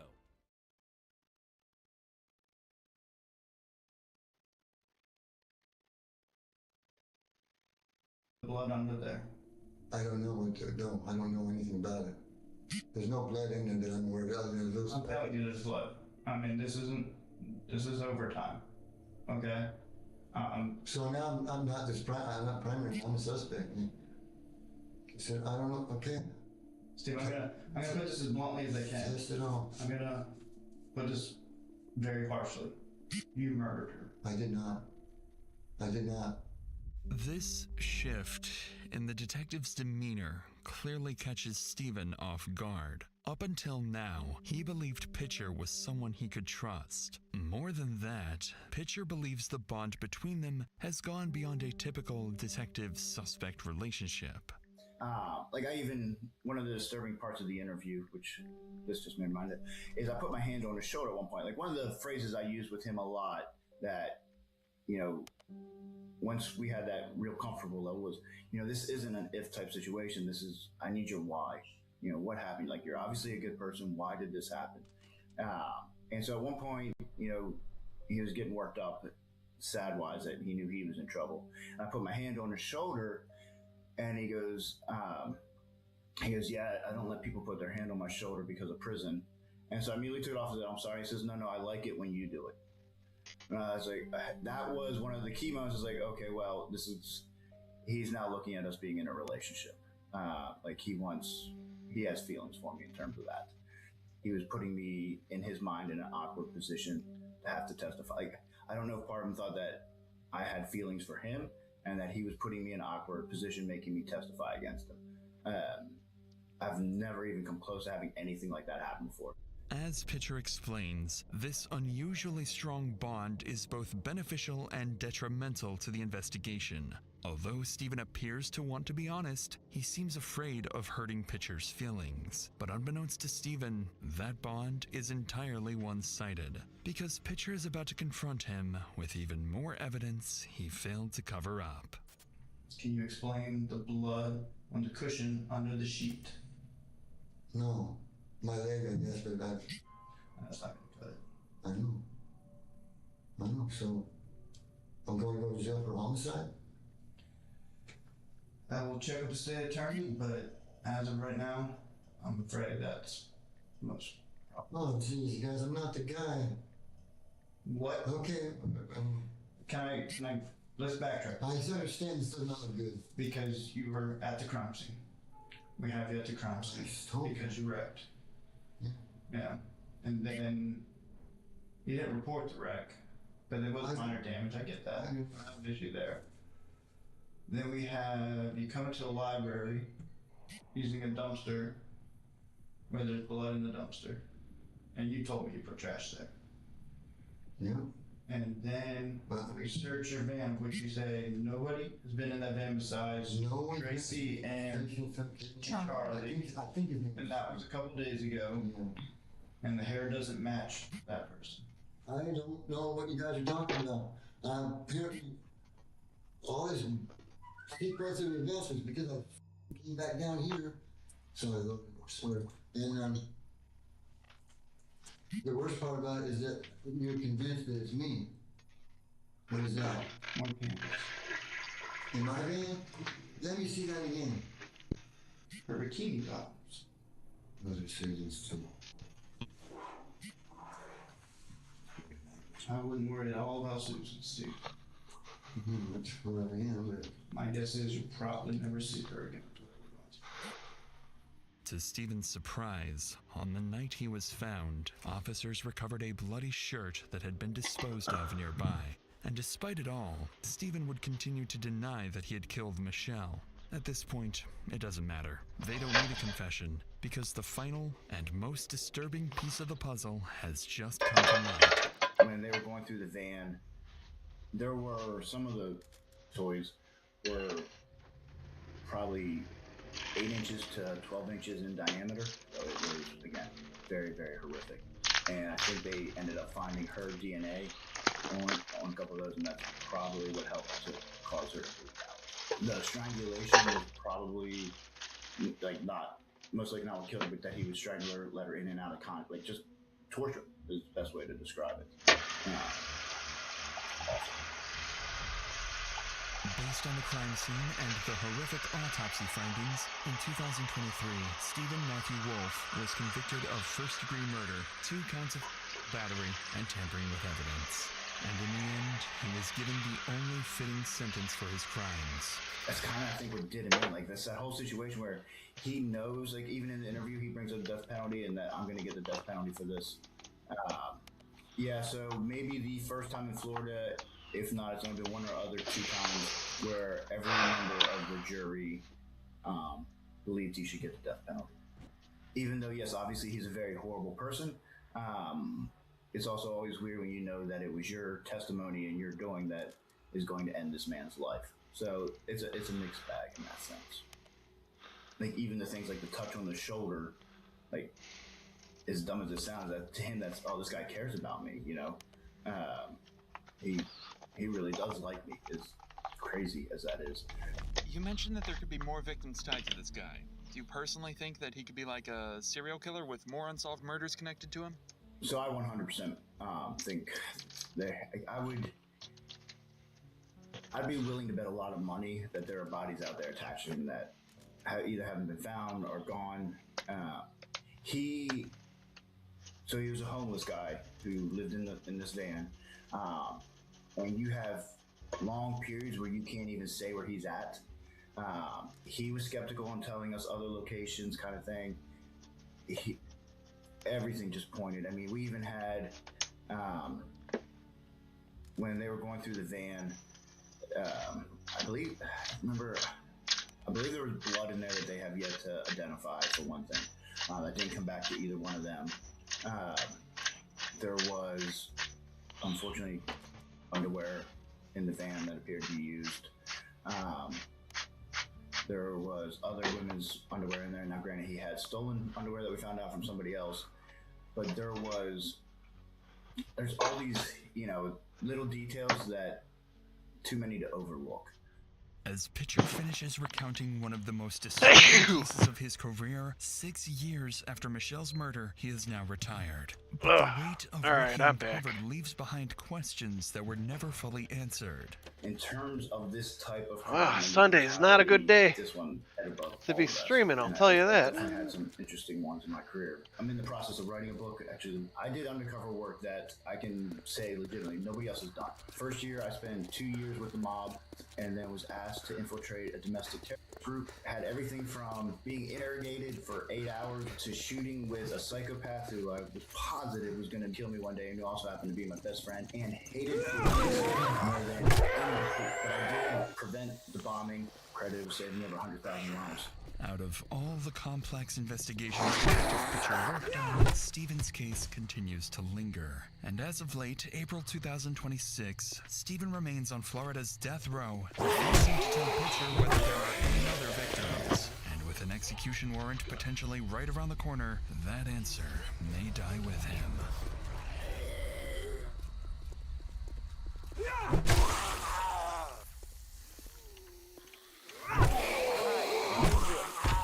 You're being charged for murder.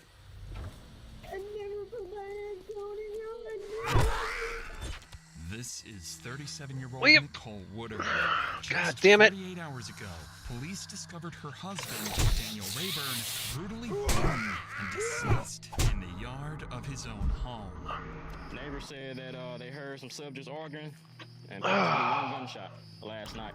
At first, detectives believed this tragedy was the result of a robbery, but they were being horribly wrong. As the weeks-long investigation began, detectives would uncover a toxic relationship and a twisted conspiracy with Nicole at the very center of it all. Your DNA is gonna be on that gun. Now's the time you need to tell me, because there's not gonna be another opportunity. On July 4th, officers in Dublin, Georgia received a disturbing call. A passing motorcyclist reported seeing a motionless body on the front lawn of a nearby house. Requested a welfare. First responders arrived at the scene. It quickly became clear the man was already dead. How y'all doing? The blood come across his arm right there. He's laying like somebody either attacked or shot or something. As first responders took a closer look, the disturbing condition of the man's body became clear. His skin was covered in bruises, insects crawled across his face, and most troubling, a gunshot wound was clearly visible at the back of his head. Oh, Even you more telling motherfucker. was the stiffness of his body, clearly indicating he'd been dead Bullshit! for several hours. To the How many officers on fucking scene, headshots does this guy need to take? this was a homicide, and they needed to figure out who this man was and why he was so brutally killed. Luckily, it wouldn't take long before officers began uncovering crucial details. Do we even know his? We don't know his name, do we? Yeah, we ran it. That's as far as that. Okay. We haven't positively identified him. 26 radio. Off that 28 that was ran at this location. Who would come back to? 26 come back to a Daniel Rayburn. That one, it has Eagles Football Park address. The victim was quickly identified as Daniel Rayburn, a 40-year-old father and the homeowner himself. With this in mind, officers would approach Daniel's neighbors to reveal information that would prove crucial to solving this case later on.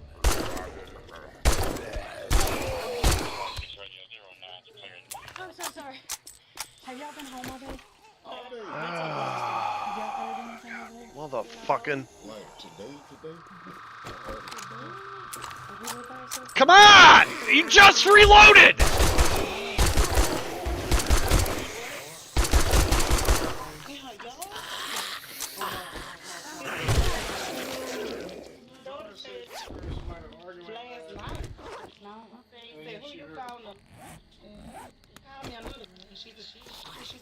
wasn't firecrackers. It was a gun. Come here. You see his body? Right here near the front. Yeah. Oh. This So- lady lives there with him. That's the same lady that came. Of course, her name is Nicole. Nicole? Yeah. Is she younger, older, or? She's younger than us. So I'm 43, so she might be in her early 30s, early to mid 30s. Oh, who found him? Some passerbys just come by. He's been there for a while. Neighbor across the road heard some arguments over here, and about 1 a.m. heard one shot.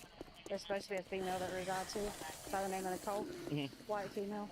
You know? See if she's inside. Yes. We'll knock on the door, and then see if it's unlocked, we can see can we do a welfare check. Officers didn't know who Nicole was yet, but she would become a very familiar figure over the coming days. Without wasting any time, officers moved to search Daniel's home, and what they would find inside would soon blow the case wide open. But before we continue, it's worth noting that situations like these can be extremely distressing, not only for those directly involved, but also for anyone following along at home, just like you. If you've ever felt that you need help with mental health, you should know that there are always people you can reach out to. That's why I have BetterHelp, the sponsor of today's video. I've partnered with them to help provide you with an easy and simple solution to therapy. Therapy has helped me overcome my anxiety, manage my stress levels, and become confident enough to build a team that helped grow this channel into over 2 million subscribers. Thank you guys so much, by the way. The biggest problem I found with therapy is that you usually have to go through a lot of therapists before finding the one that's right for you. BetterHelp makes this easy. With their 30,000 licensed therapists, BetterHelp will match you with someone who understands your needs the best and gives you a safe space to talk. And if it's not right the first time, you can switch therapists as many times as you want. No hard feelings. So if you're struggling, consider joining BetterHelp. Start fresh any day of the year with BetterHelp. Click the link in the description or go to betterhelp.com/DrInsanity and get 10% off your first month of therapy. With that said, let's get back to the investigation. Officers were about to search Daniel's home, aware there could be another victim or even someone dangerous hiding inside. There's the door locked. Unlocked. Police department. Police department. Police department.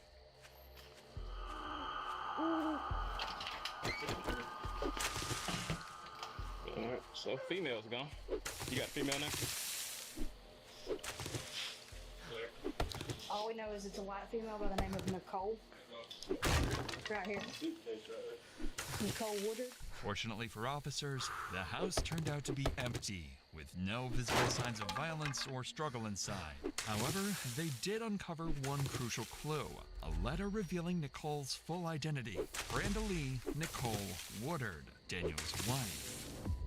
This discovery immediately opened up new leads for investigators, but officers were about to catch another clue. One of the paramedics on the scene would recall encountering a woman with the exact same name just hours earlier. What y'all know about it? I don't think the neighbors saying that they heard subjects arguing last night and a possible one gunshot. Yeah, they said it's supposed to be a white female staying with them. First name by Nicole. We went in and cleared it. Nobody ain't in there, but it's a letter in there with her name on a piece of paper with Nicole Wood on it. That name, we just picked up a person at Applebee's with the same name, 37 years old. Had a seizure, throwing up.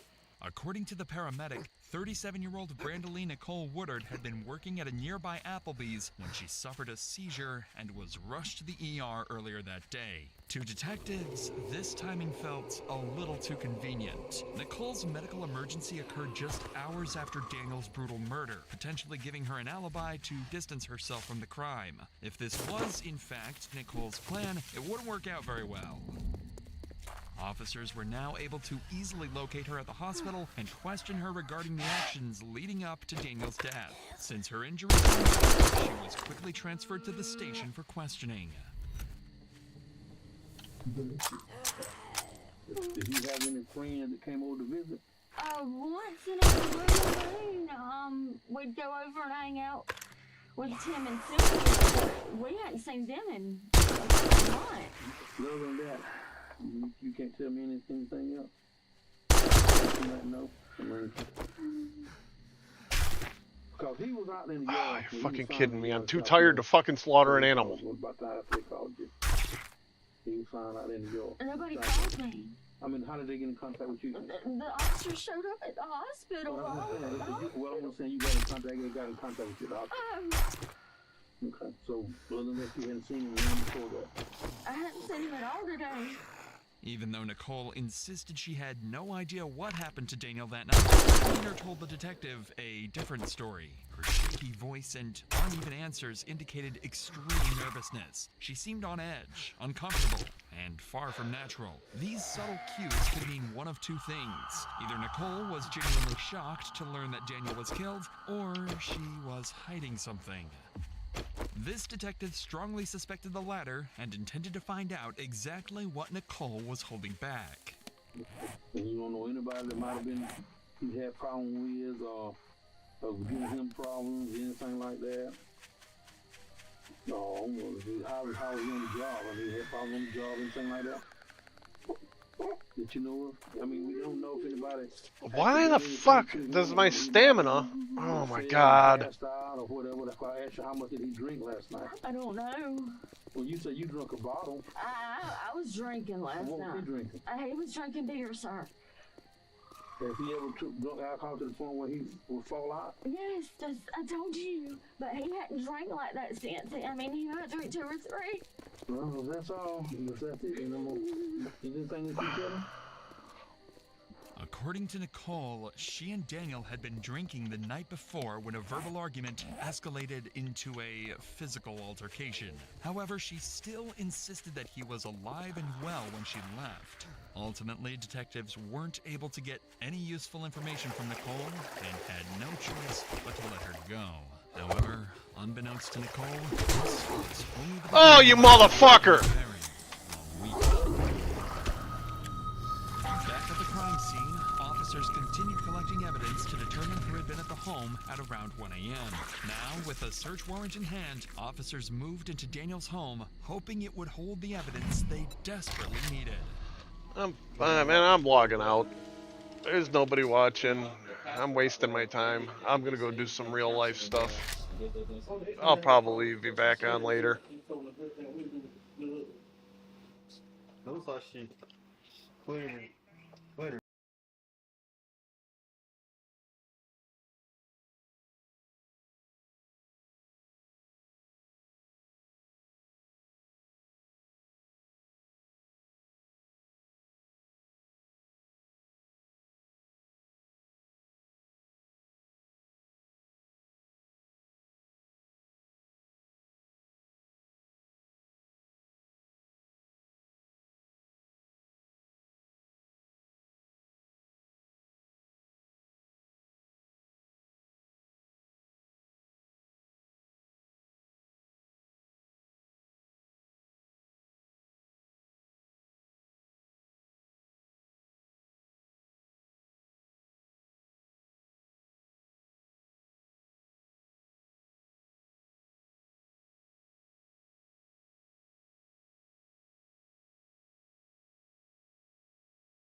knock or just go in?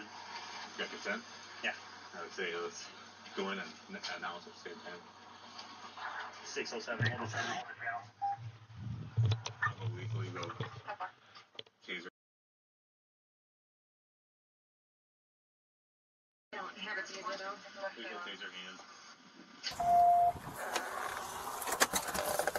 What's sale, please?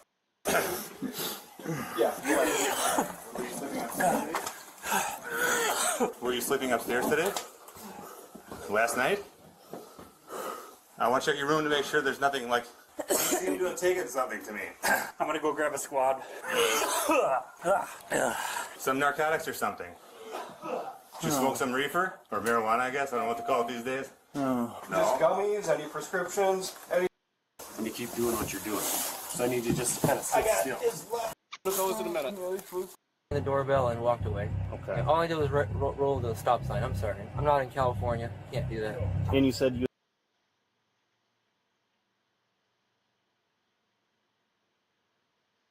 My son didn't intend to hurt anyone. That's where your words go out the window. Again, this is the mother, her opinion that's going to be detached from reality. You're only going to see him through a certain lens. That's why you are not the judge when it comes to his sentencing. My son was defending himself. Take us inside that And they keep courtroom. on saying, I believe it's a lie. He was being jumped by 4 people. Some people believe it, but they keep on trying to push it. He was being jumped by 4 people. He didn't mean to defend himself, despite the fact that they had several people on the jury, even the people, not the jury, several people on the stand, the witnesses, that even the defense's witnesses were like, yeah, he initiated it. It was his fault. What stuck out to you? What stuck out to me, number one, was the all-white jury. But I was trying to be... But that's just the racism. Just the racism. They're more in tune with all the aspects of why the black jurors were dismissed and how they could not be unbiased. But they're going to throw that out because, again, I believe this is a grift. Your son's going to prison for a very long time, but you can't help but grift off it. It's disgusting on all sides. You know, like, all right, it's not that big of a deal. I mean, the truth is on our side. Okay, wait, they keep on spreading the lie that it was all white jury. I've heard that too. Maybe there were no black jurors, but I guess people are talking about how they weren't white necessarily. Just because they weren't any blacks doesn't mean the remaining jurors were all white. That makes sense. At the sentencing hearing, the defense called only one witness on Anthony's behalf. And it backfired because that witness had pretty much confirmed what the defense was saying, or what the prosecution was saying. It was his fault, he initiated it, and he was the one to blame for this murder. His mother, Kayla Hayes. What did you tell the jury? To have mercy on my son. What do you say to his grieving family? It's unfortunate to where nobody wins. We've all been hurt by it. Everybody. I think you guys wanted to win. I think that's the thing. You wanted to be able to have your son get away with murder, and you were going to win the case by not having consequences. You say nobody wins because you didn't win, but no, justice did. That poor boy is fixing to experience a life that I would not wish upon anyone. Austin Metcalf's father, Jeff, called Anthony's sentencing bittersweet. What it boils down to for me is this. Won't bring his son back, but... Austin will never walk through that door again and never give me a hug. The case drew national attention, prompting protests in support of both teams. Well, protests, aka a revelation to normies that there is racism in this country, but not in the direction the media wants you to know. And both families involved say they've received threats. Yeah, okay. I carry this bad as a joke because I got ADHD, but you coming to a protest saying, hey, a black kid murdered a white kid. All the witnesses say it. The jury decided guilty, 35 years in jail. And you show up with a baseball bat? I'm in a bat alone with Squirtle over here. I'm not going to hurt anybody. When you show up to a bat saying that a black kid shouldn't face consequences for murdering a white kid, it only says one thing. It only says one thing in one direction, because I'm telling you right now, CBS would be losing their mind if a bunch of Austin Metcalf supporters came out there holding baseball bats saying, throw him in prison forever. This morning, I've had multiple emails, texts, threatening me, calling me all sorts of names. During our interview, the Anthonys made a point to call back one man they say continues to dox them. Why you calling me, man? And here's the thing. I do feel bad for that. Because I understand. As someone that's also on the internet with unpopular opinions, people do go crazy and they think they're anonymous and they will harass you everywhere.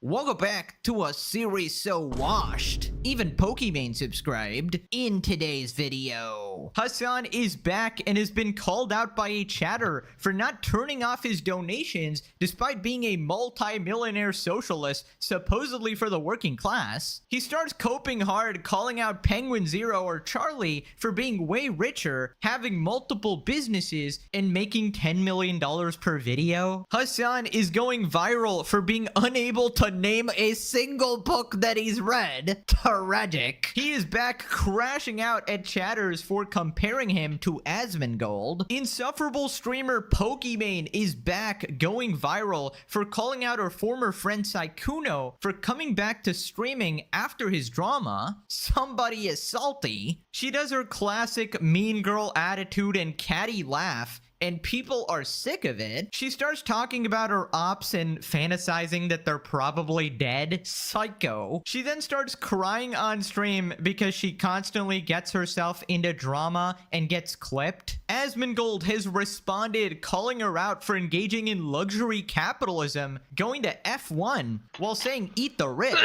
Subscribe or you're forced to watch Pokimane streams. Absolute Let's up those numbers!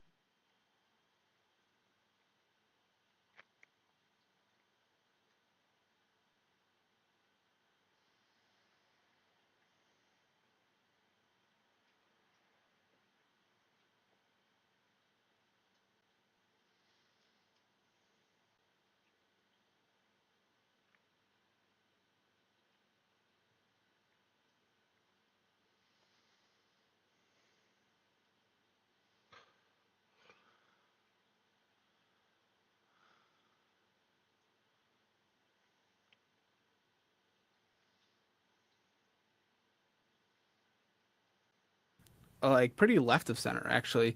I'm probably more centrist now. Economically, I've moved a little to the right over the past few years, but compared to the people surrounding me in college that were definitely like far left, because music school and all that stuff, but they were still algorithmically captured. I was borderline like a Nazi because I just didn't agree with everything. Yeah. Maybe the taxes shouldn't fund tits. Right. I'm sorry if I'm a Nazi for that. Like, we have too much bloat.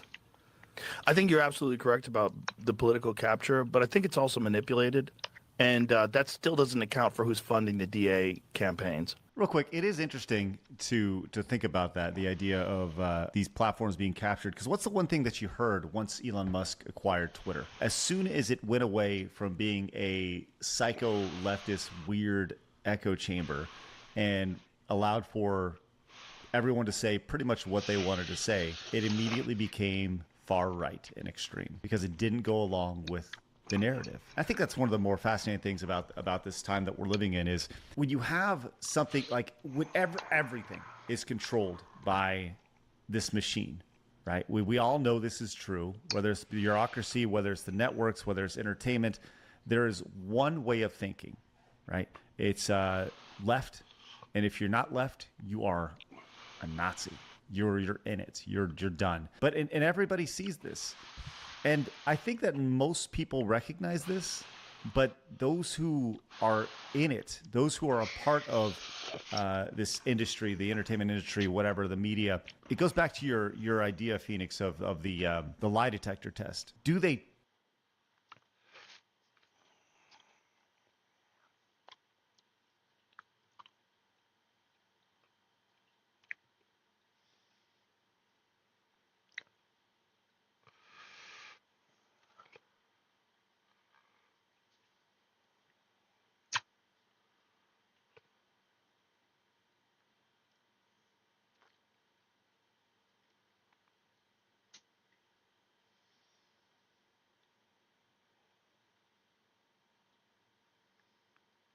Ten Worst Drug Addicts in Heavy Metal History Part 1. 10. Ozzy Osbourne. Ozzy's addiction made his Black Sabbath years chaotic. He forgot lyrics, missed cues, was fired in 1979, and became infamous for the bat bite, the Alamo arrest, and a violent 1989 blackout involving Sharon. 9. Dave Mustaine. After Metallica fired him, Mustaine spiraled into alcohol, stimulants, and opioids. Paranoia, collapsed veins, failed rehabs, and a 2002 arm injury nearly ended his career. 8. Nikki Sixx. The Motley Crue bassist's heroin addiction caused hallucinations, paranoia, and a 1987 overdose that left him clinically dead for 2 minutes before he survived and rebuilt his life. 7. Phil Anselmo. Painkiller addiction from back pain damaged Anselmo's voice, behavior, and band relationships. His 1996 overdose stopped his heart and helped tear Pantera apart. 6. Jeff Hanneman. Slayer's guitarist battled alcoholism for years, which worsened after illness kept him from performing. He died of liver failure in 2013 at age 49. 5. Bill Ward. Black Sabbath's drummer lost memories, friendships, and career moments to alcohol, quaaludes, and stimulants, later admitting addiction erased parts of his own history. 4. Paul Di'Anno. Drug and alcohol abuse made Iron Maiden's original singer unreliable, leading to his firing in 1981. His later years brought failed projects, legal trouble, and serious health decline. 3. Rob Halford. Judas Priest's frontman secretly battled alcohol and pills until a near-fatal 1986 overdose pushed him into rehab. He later returned sober and became a recovery advocate. 2. Pete Way. UFO's bassist became notorious for drug and alcohol-fueled partying so extreme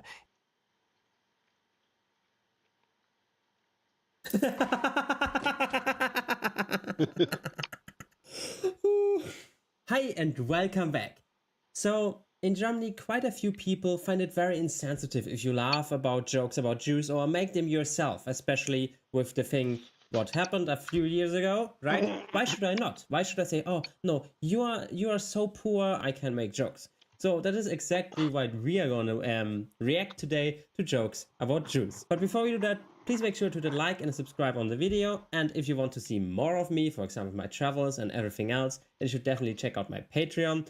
By the way, there will be there will be more stuff coming in the next few days. I just had to get everything settled with my studies, and now more will come. So first we have a little compilation about Jewish jokes from Family Guy, and this is the first part of it. No, Kronos! I know. It's 4:30, by the way.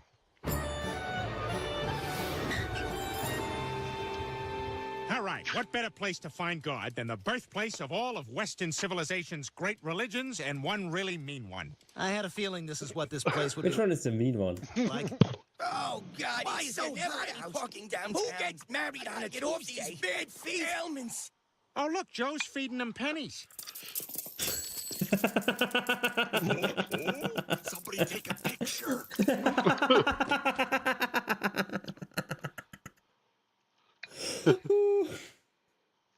It seems that the stereotypes about Jews are everywhere in the world the same.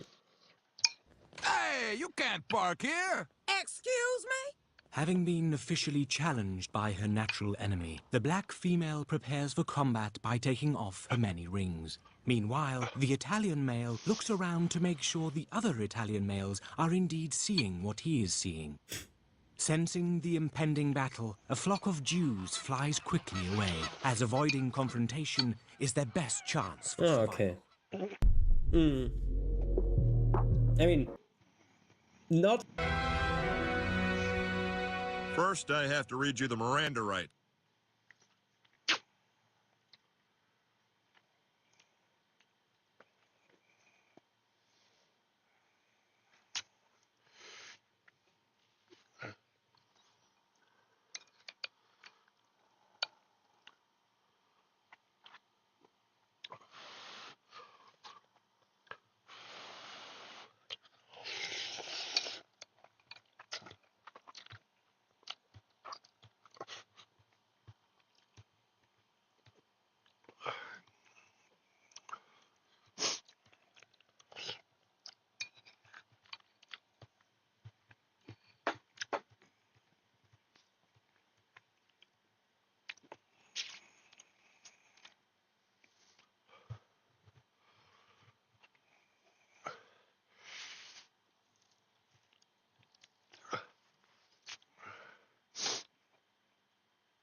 So obviously, yeah, Johnny Somali might have done one of the biggest mistakes in his entire case, because like the dude has been doing mistakes the whole way through, but this is probably his worst because, as we know, he was sentenced to 6 months in prison with labor, but for some reason he decided to appeal.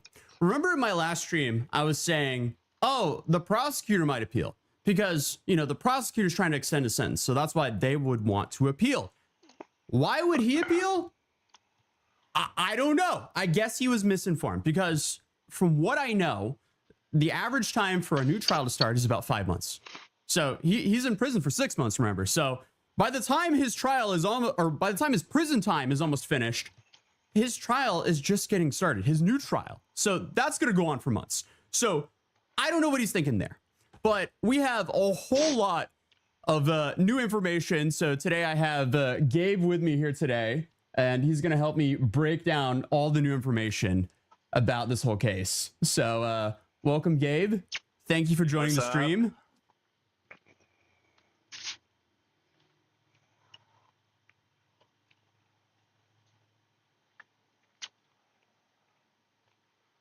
You look like a lawyer with 30 years of experience. If you want to look like a professional streamer, you should search for a clown costume. Also, can we have cartoons on the TV? It's just the same every day. It's the same every day. Put on car crash compilations. Are you guys just like clinically not okay? And don't say says you, bro. Yes, because we watch you. I'm literally such like the most like normal, generic, boring, average, normal person you would ever find on the street ever. So I don't know what you're talking about. You look like a lawyer. George, you got a minute? What's up? Not you. Him. What? Sean told me that we get paid to go to that college and answer their questions. Yeah, so? I want to know how much we're making. Why? Because I want my fair share. Is that so? What do you think your fair share is? Half. Guess that sounds right. So how much are we making? $7.50 a week. Really? Really? Well, I want half that. Which is? Hang on. Sheldon! Can we put on Soul Train? Why? There's a girl on there I kind of want to marry. George, you got a minute? What's up? Not you. Him. What? Sean told me that we get paid to go to that college and answer their questions. Get more of what you love for less. What's the most ridiculous thing your kid got in trouble for? My daughter's teacher called me at work saying she'd stolen money from another student's backpack. They wanted me to pick her up immediately. When I arrived, my 7-year-old was sitting in the principal's office crying. The teacher I once won first place in my university's poker AI competition. We had 2 hours to build a bot, and the first place prize was a new MacBook. I was a freshman and had no idea what I was doing. My algorithm was literally, if is my turn, go all in. I broke all the other bots who started folding every single time. I once won first place in my university's poker AI competition. We had 2 hours to build a bot, and the first place prize was a new MacBook. I was a freshman and had no idea what I was doing. My algorithm was literally, if is my turn, go all in. I broke all the other bots who started folding every single time. I once won first place in my university's poker AI competition. We had 2 hours to build a bot, and the first place prize was a new MacBook. I was a freshman and had no idea what I was doing. My algorithm was literally, if is my turn. So I switched to non-alcoholic beer.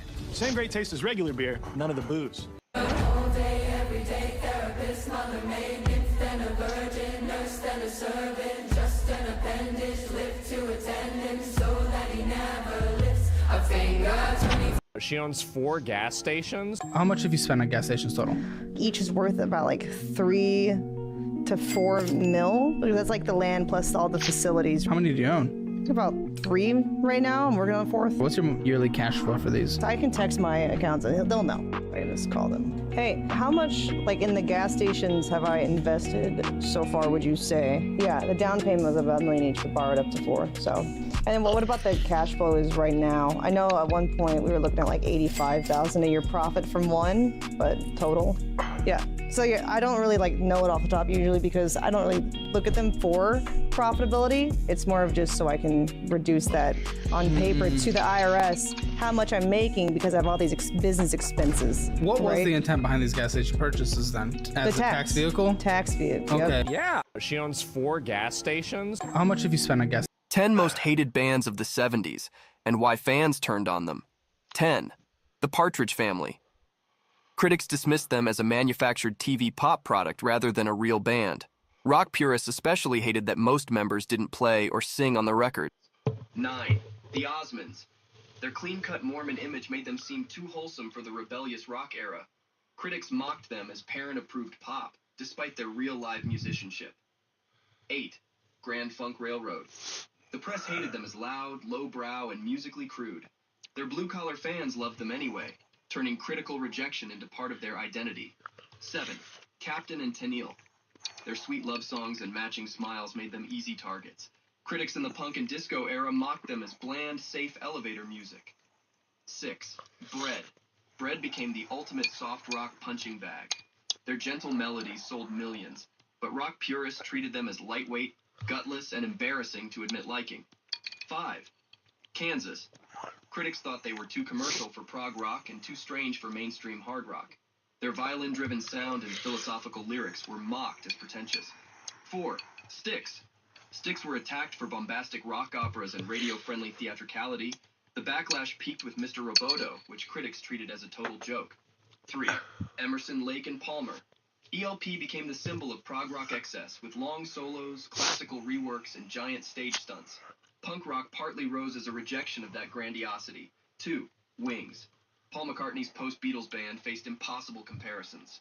Critics called the songs lightweight and repeatedly mocked Linda McCartney's keyboard playing and vocals. 1. The Bay City Rollers. Their teen girl frenzy, Rollermania, made rock purists furious. Much of the backlash came from dismissing anything loved by screaming young female fans. 10 most hated bands of the 70s, and why fans turned on them. 10.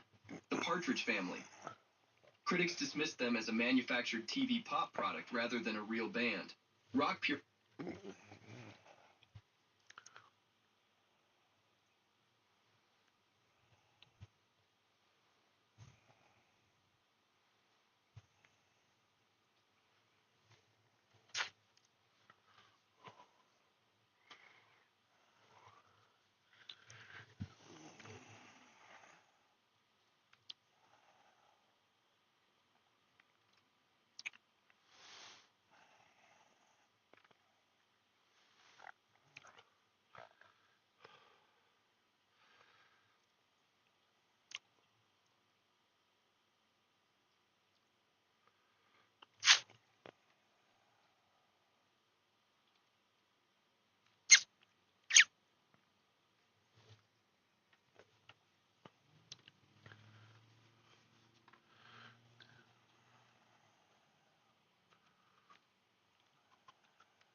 Hey, what's up, guys? We're here. So it appears that it's a very bad day to be Hassan.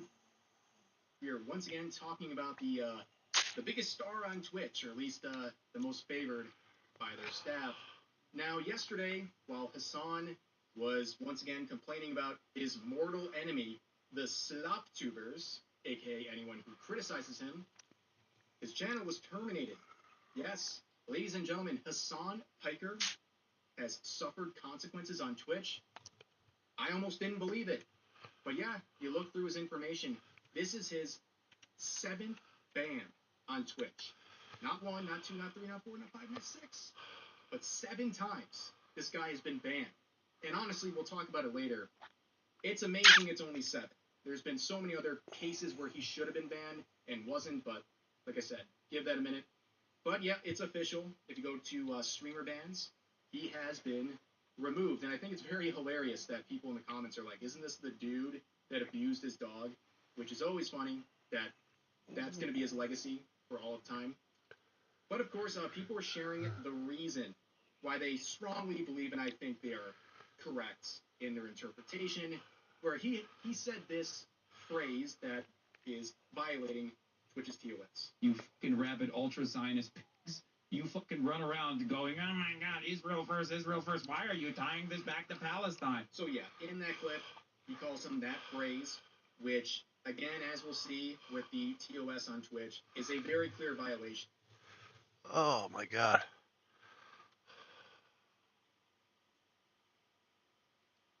In today's episode, Yeah, you did. You did put your hands on me, officer. you'll see how sometimes the worst criminals You know it's not even a real gun, though. What'd you do with the gun? are the Huh? easiest among us.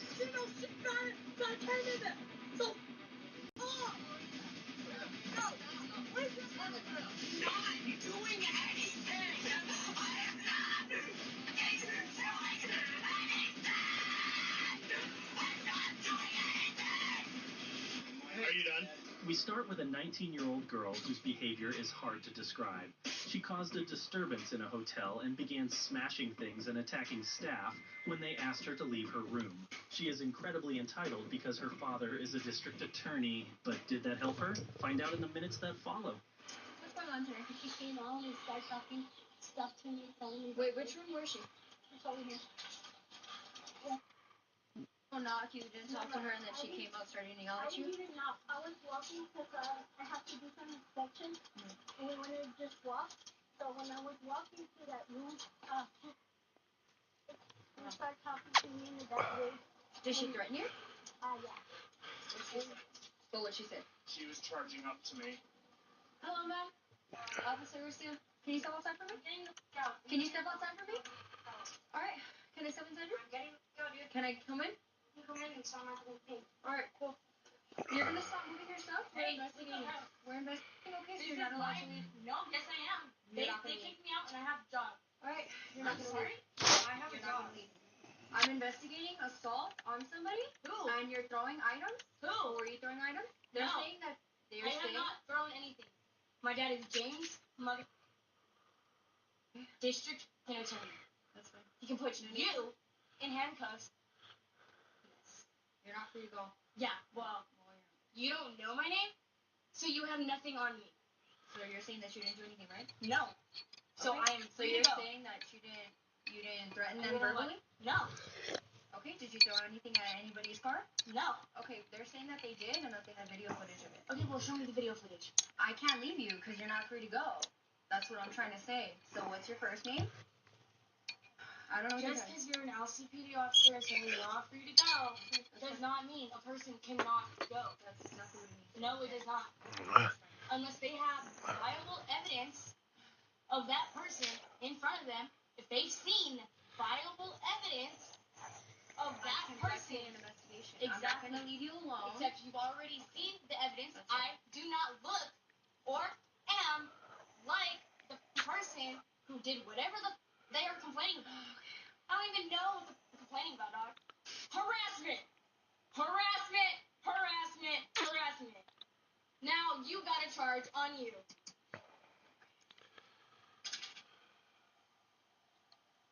You just put your hands on somebody bearing a crime. I didn't put my hands on you. Yeah, you did. You did put your hands on me, officer. So now, Can you is getting ask for in the charge? video? Can you ask for the video? So this is harassment, and this is keeping somebody hostage. No, this is simply called an investigation. The police just need her information to issue a trespass warning so she doesn't return there. Because a hotel, as private property, has the right to control who is allowed to be on its premises. In this case, the hotel's complaint serves as reasonable grounds for police to inquire about the situation, so they do have reasonable suspicion to detain the girl. Because she's trying to leave. You're not going to leave. Hostage. Put your stuff back. Hey! Hey! Stop! Get off me! Hey, Get the f away from me! This relax. is harassment! Relax. Harassment, bro! Hold on, I'm trying to Get the f away from me! Can we talk? No! Can we talk as human beings? Oh my god. Really? A Yes. human being? Yes. Documents. Y'all are what destroyed this earth! Because of you guys, Earth is dead. So, moving on. Let me get the f out like I was asked to by the f***ing hotel.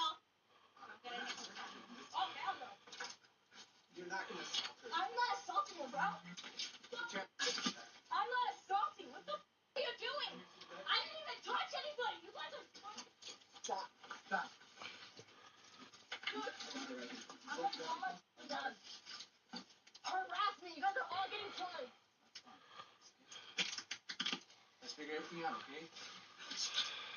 I'm pursuing charges on all of you guys. That's fine. I didn't touch nobody. You blow it up on her. I didn't blow up on George. You're lying. Oh, that's because you think you're hurting me. You're not. What? You tricked me. I searched for what? What did you do? I'm not going to jail. Why? What did I do to you? You can't. What did I do to you? You assaulted a police officer. I didn't assault a police officer. You assaulted me. I thought you were gonna hit me. No, I didn't. I thought that you were gonna hit me. That's not true. Stop. Yes, that's true. If the police officer felt threatened or believed the suspect might attack in any way, it is considered an assault, even if no physical contact occurred.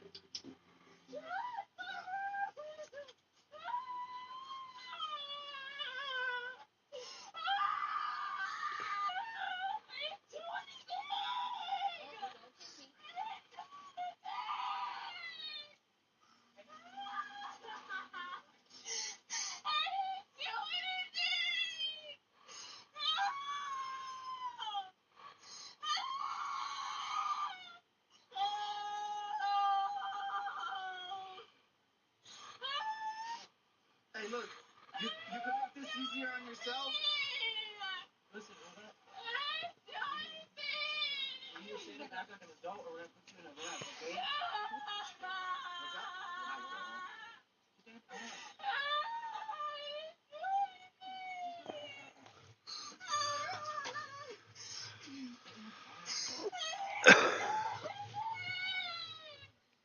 Stop trying to kick me.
Because they're trying to steal my shit.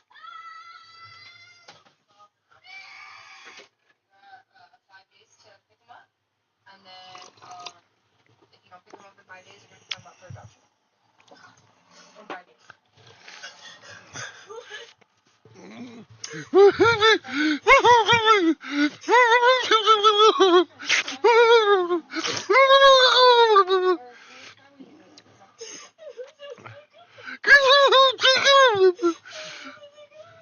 Let's get some water so we can get you going, okay? The quicker we get you in, the sooner you're gonna get out. Okay? Let's calm down. Get some water. Let's calm down. Sit down. Sit down. Put. Oh, crawl. She slipped her cuff.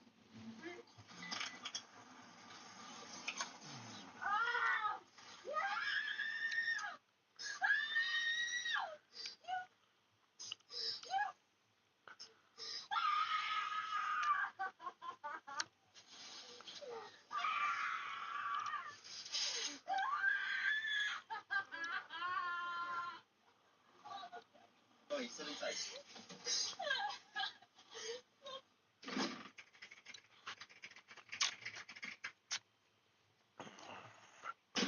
Hi, can I help you? Sadie? Yeah. Put your hands on your pockets What can I for help me. you? Take your hands out of your pockets. Right. Put your hands behind your back. Why? Why are you arresting me? Don't resist. Sadie, you're gonna make matters worse, on yourself. My daughter was. I understand that. I will explain everything here in a minute. I didn't do anything. Look at the marks on me.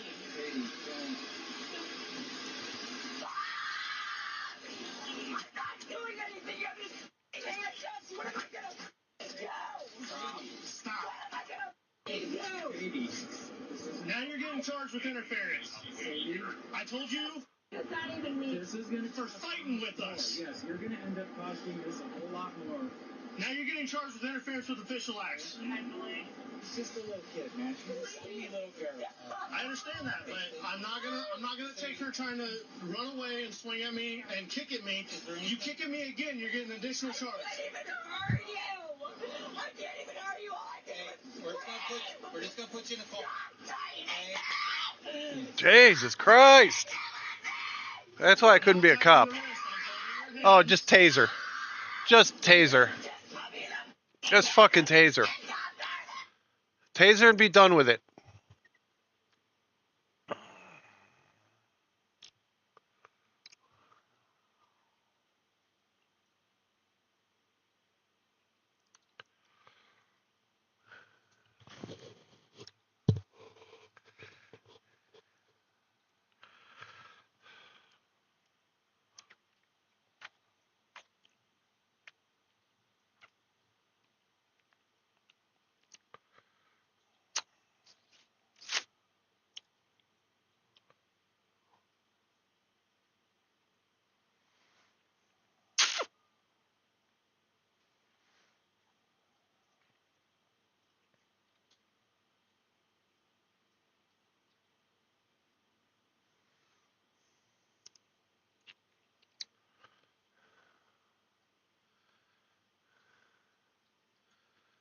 I am I am again.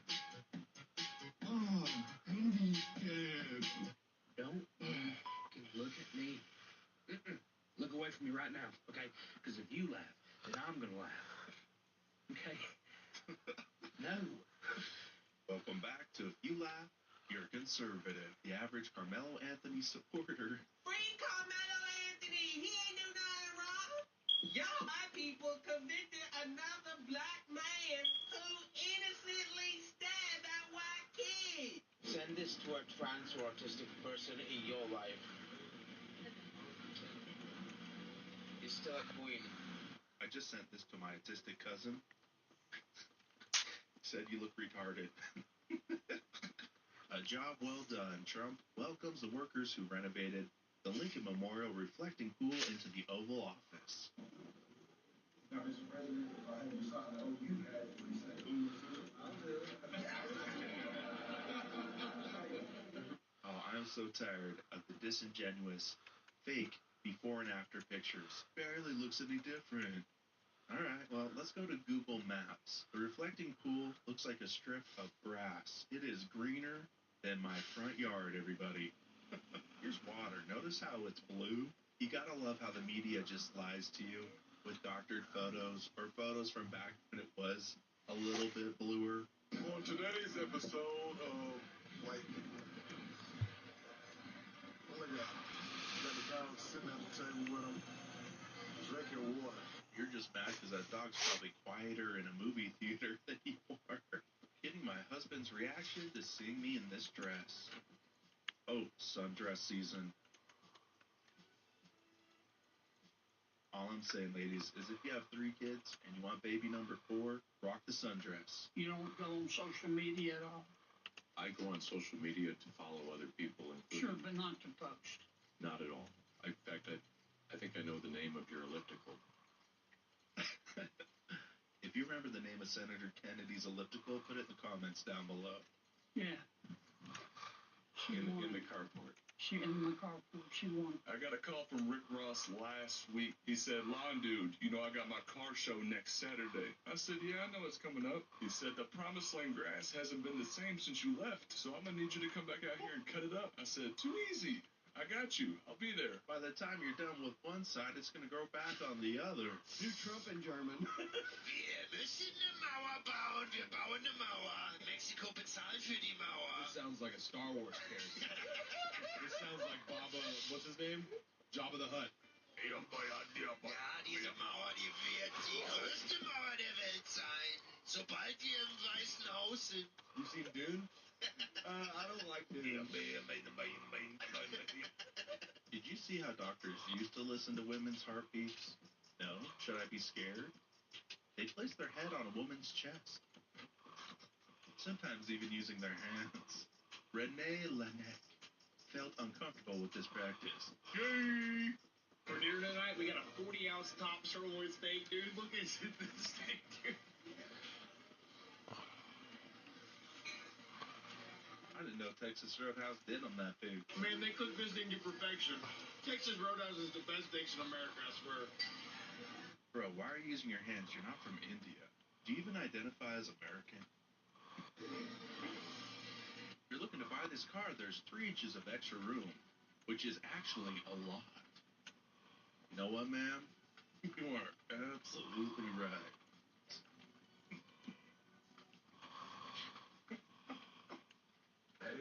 You're gorgeous. Yeah. Do other pregnant women hate you, like, cause you're glowing and you're all pretty and stuff? I'm not pregnant now.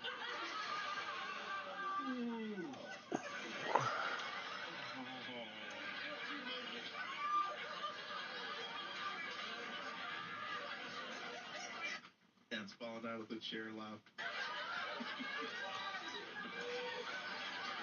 I just made the one mistake that you don't want to make.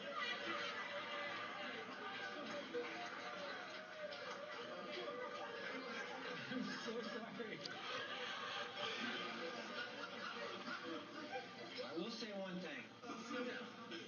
If it turns out that you're pregnant right now and you don't even know it, and you test for it the next couple weeks, I would like an apology. What do you call a disabled pedophile? A creepy crawly.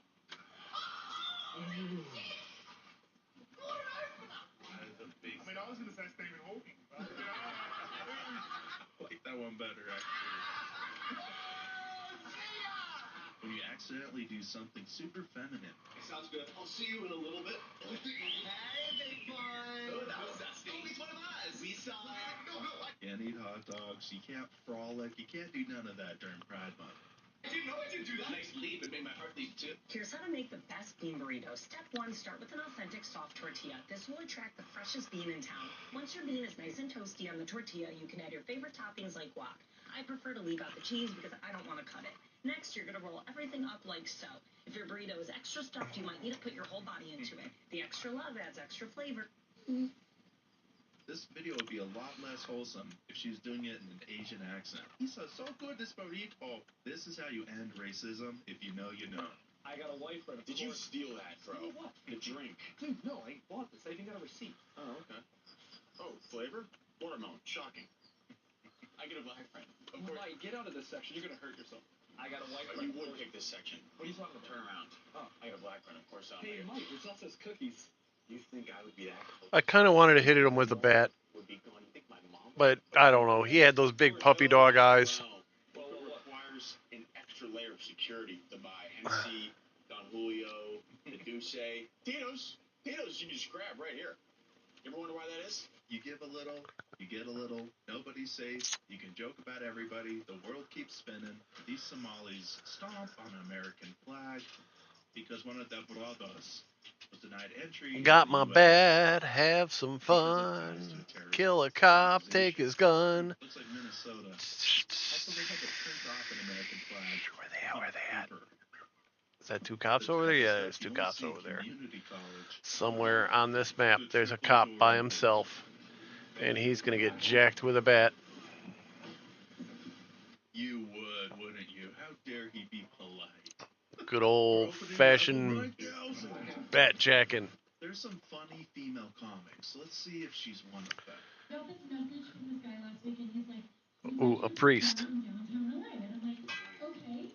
Holy shit, he's got a gun! And he's like, okay. And he's like, and next month we'd like you to perform in Dubai. And I'm like, okay, oh my God. The priest had a gun! That was so funny. I forgot how to laugh. I forgot how to smile. I forgot how to experience joy. He had a gun. Oh my God, What happened to his gun? Did he drop it? Next, tell me why I shouldn't just take her fan and run. You know, I don't care what color you are. If these are the thoughts running through your head, you need Jesus. Have you ever met a man who's both blue collar and a veteran? They're simultaneously the most unhinged and dependable people you'll ever meet. No filter, no fear, no regard for OSHA. This man will be balancing on the top step of a ladder, holding a saw in one hand and a coffee in the other. And when you tell him to be careful, he'll look at you like you're the problem. I've been doing this for years. Sir, that's not a safety plan. That's survivor's bias. And the language? These men use curse words like punctuation. I've heard my husband put together a sentence that was 7 words and 5 of them were the same curse word. Yet somehow I knew exactly what he meant. But underneath all that chaos is the most protective, loving person that you'll ever meet. The same person who thinks stitches are optional will make sure your gas tank is full. The same guy who says you'll be fine after losing a chunk of skin will still text you to make sure you got home safe. They'll roast you. They'll tell you the brutally honest truth. They'll say things that'll get most people canceled.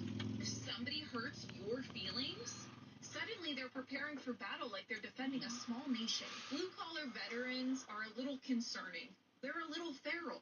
They're fiercely loyal to the people that they love. Do we got any blue-collar veterans watching right now? Drop a comment down below. What's your trade and what's your branch? Relationship status? Divorced 2 years now, and we were together for 17, married for 13. You got a problem? And I single-handedly ruined it myself. Whoa, accountability? Oh, wow, okay.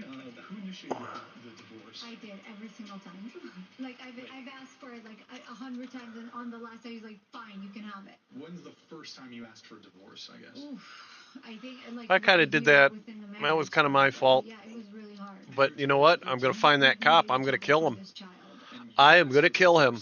1 year into the 13-year marriage. And then like 10 times more, and then the last time he was like, "Fine, you can." Now, and you said it was 100% your fault. I take 100% ownership to what happened because he's the greatest guy in the world. Tell us what happened. Yeah, I ruined him. You ruined him. I did. I don't want to say I ruined him because he's the greatest guy. I hope he gets married and finds the most incredible life. He's still a good guy, but he's the best. You ruined the marriage. I ruined the marriage and his like view of me basically. I gotta give you props for the accountability at least. And so what did you do wrong then? So I subscribe to the feminist ideology. Ah, that'll do it. Which was horrible. My wife says, look, free papers on Marketplace.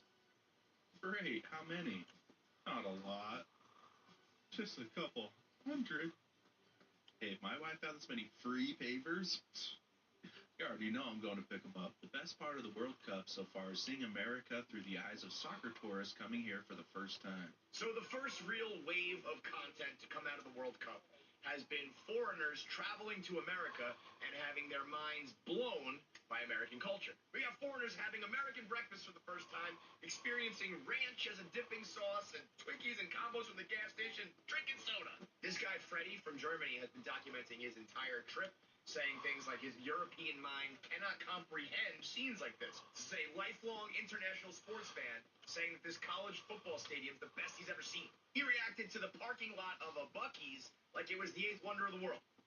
American institution, y'all. He's eating gas station food, getting fried chicken sandwiches from a Walmart. He even had his first Waffle House adventure, although you can't call it the full experience because he said it was a friendly encounter. And if you go to Waffle House and don't witness a fight, did you really go to Waffle House at all?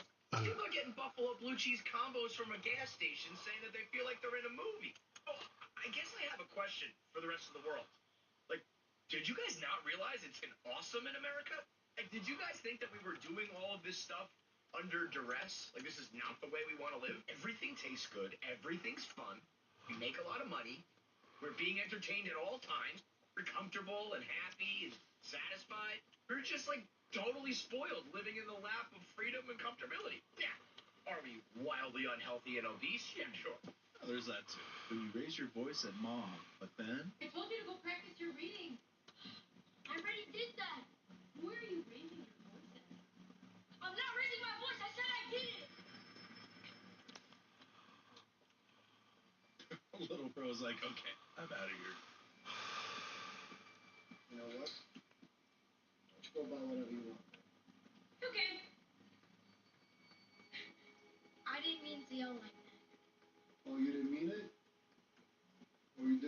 was here. It's all good. Okay, can I just smoke in my room or something? Yeah. You do that. Okay. Yeah, me and the belt are gonna meet you later. That is the takeover bell, sir. It is the S for the Scat Pack. Oh, is that the trim level right there? It is indeed one of a kind in Cornish out. We are giving the Hellcats NOS, so we're going to give them 100 shots. 100 shot of nitrous? The Hellcat is harvesting its nitrous. Excellent. Wow, incredible, sir. Revving up the motor, sir. Is it the Kentucky Hellcat takeover? It is, sir. The British don't know nothing about it. They shall be defeated. Everybody thought I was eating French fries. All I was doing was just cutting up potatoes, just like this. Sorry, man. Yeah, buddy. Put those bad boys in the oven. Cook them for about 45 minutes. Everybody thought I was eating French fries, but I was just eating cut up potatoes. They even look like French fries. So let's hear a few of the comments that were in here. Everybody thought I was sniffing cocaine, but I was just smelling it. Okay, in Ronnie's defense, he baked the potato. He didn't fry it. It's a lot healthier for you than deep frying the potato in oil, right? Everybody thought I was selling weed, but really I was just trading it for money. Everybody thought I was broke, but I just had no money. Everybody thought I was breathing, but I was really just inhaling and exhaling. When you give donuts to the police. Just dropping off some donuts. Just write down your license plate number so we know not to pull you over for the next 30 days. Will do. Wait. Are these the ones with the cream in the middle? Of course. It's the least I could do. 911 can get backed up sometimes. Let me give you my personal cell in case you literally need anything. I'm gonna let you go. You wanna come? No. I don't wanna impose. I'll let you turn on the sirens. No, that's okay. I really don't want to. Right in the back with the dog. No. I'll go start the car. The ring bearer needed a nap.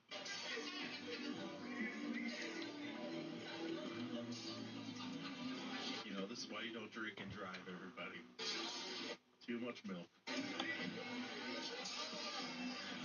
Must be one of them remote control cars. Have you ever had these? They call Boston Baby. Baby! Boston Baked. On a scale of 1 to 10, how smart would you say you are? 10. 14 and a half. Okay. Please read this sentence for me. Already, Inebriated Tsar stumbled toward the bureau after missing his midnight rendezvous. Herbert Caesar stumbled towards the Beaufort after missing his magnet. Inebriated Caesar stumbled toward the bureau after missing his midnight. I think you got the words, Mr. Spell on some shit on purpose. This inebriated Cesar stumbled towards the bureau after missing his midnight rendezvous. Okay, you know. Bitch know how to read. I think she might be inebriated as well.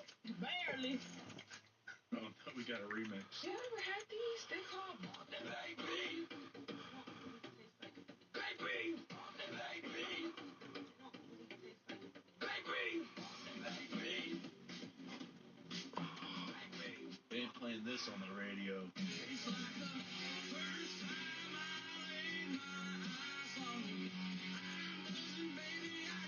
It's like Jelly Roll before the Ozempic.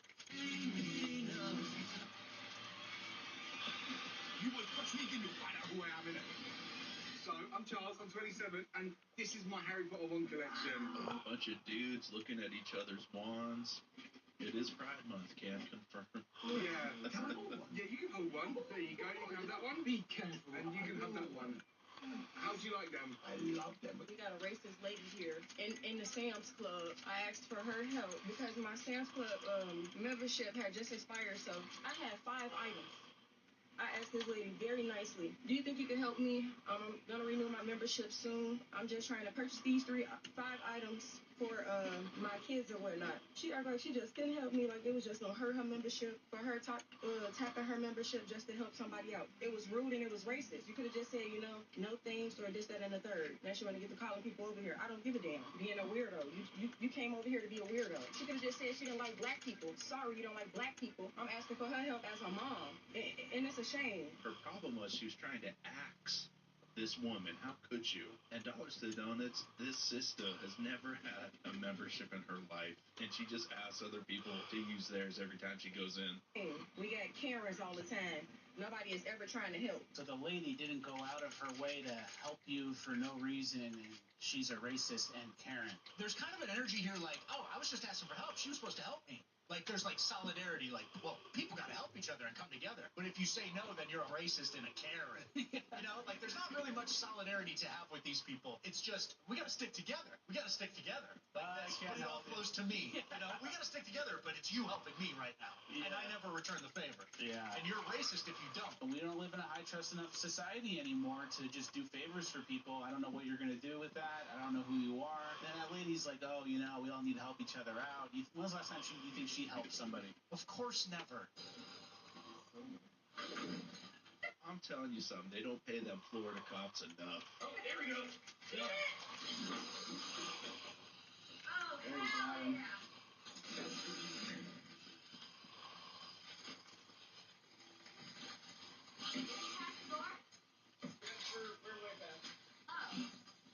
Okay, well, that just says I have to weigh that by the end of 2023. I weigh. Girl, I don't know. That mean I gotta do it. That's crazy. How you gonna do that? You saying you like you're not me. Dang, you right. Girl, be over 360. I ain't no mathematician, but it might be a problem when you weigh more than the number of degrees in a circle. I am the circle. How about you just say if this kid really likes you, you'll do it? What are the chances of that happening? Pretty low to be real, so we might be alright. Why are we negotiating this right now? You know what, guys? If this video gets 1 million likes, I'll get down to 213. Might have to cut off a leg, but we'll give it a shot. Read this word. Zelma? Zelma. Do they not teach cursive anymore in schools? I feel like shorthand is becoming a lost form of writing. Zelma? I learned cursive in 3rd grade. Read this word. Hey, the word up on there. You gotta go to another car. Read this word. This cursive, I can't read Zebra, man. cursive. It's a Z or a Q. You tell me. What they say? Yellow? Read this word. Your spelling sucks. Read this word. Corella? Corella. That's Come on, my ginger. the J. J-E. No cursive. Read this word. Cursive. What the? Read this word. Crema. Romo? It said crema. Jarella. Next word. That's the hard one. Read this word. Yalra. It's in like Spanish. Read this word. The mama? Zamama. Yep, you got it. Nailed it, hun. When you're through with the drive-thru. You get me something noise, bro? I got you, G. Camping out the McDonald's drive-thru. It's diabolical. How you get like this, man? Hey, you asking a whole lot of questions. Let me get this combo, man. Let me get this combo. Hey, I was gonna give you that combo, G, but since you wanna act like the way you acting, G, first of all, you got on 4 pair of pants, G. Let me get the combo. I'm not getting that. I'm not getting that. Throws a tantrum like a toddler. This is why black people ain't helping out black people no more. Africans have 10 kids or have water.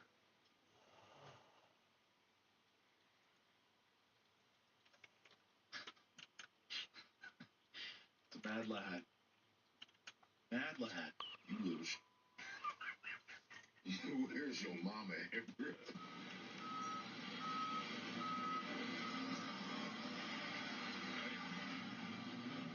Something tells me he's done that before.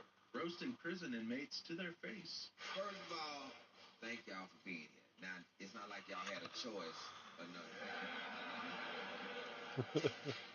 What you gonna do, sit in your cell or come to a show? You know, it's free. You already paid the cost to be here. That's it. No.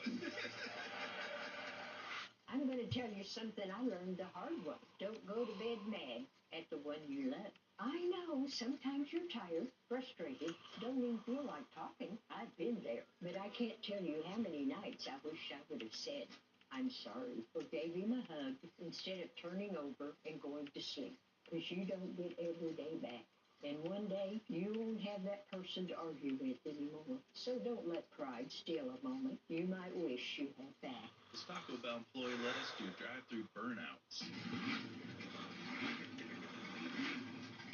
Does Weston just have to throw an LS motor into everything?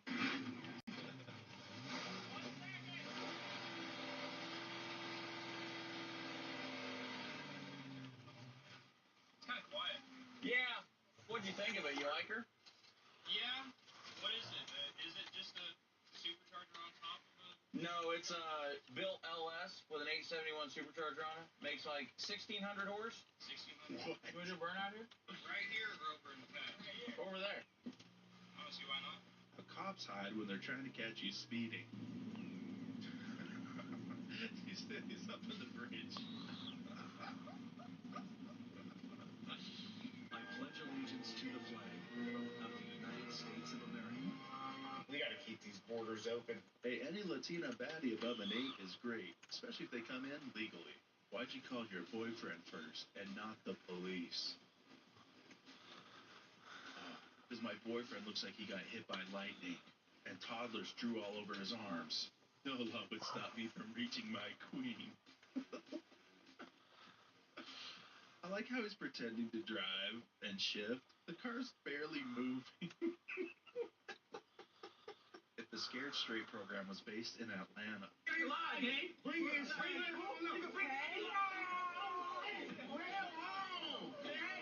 Hey, Warden, I heard this is the Scared Straight program. Let's scare them gay.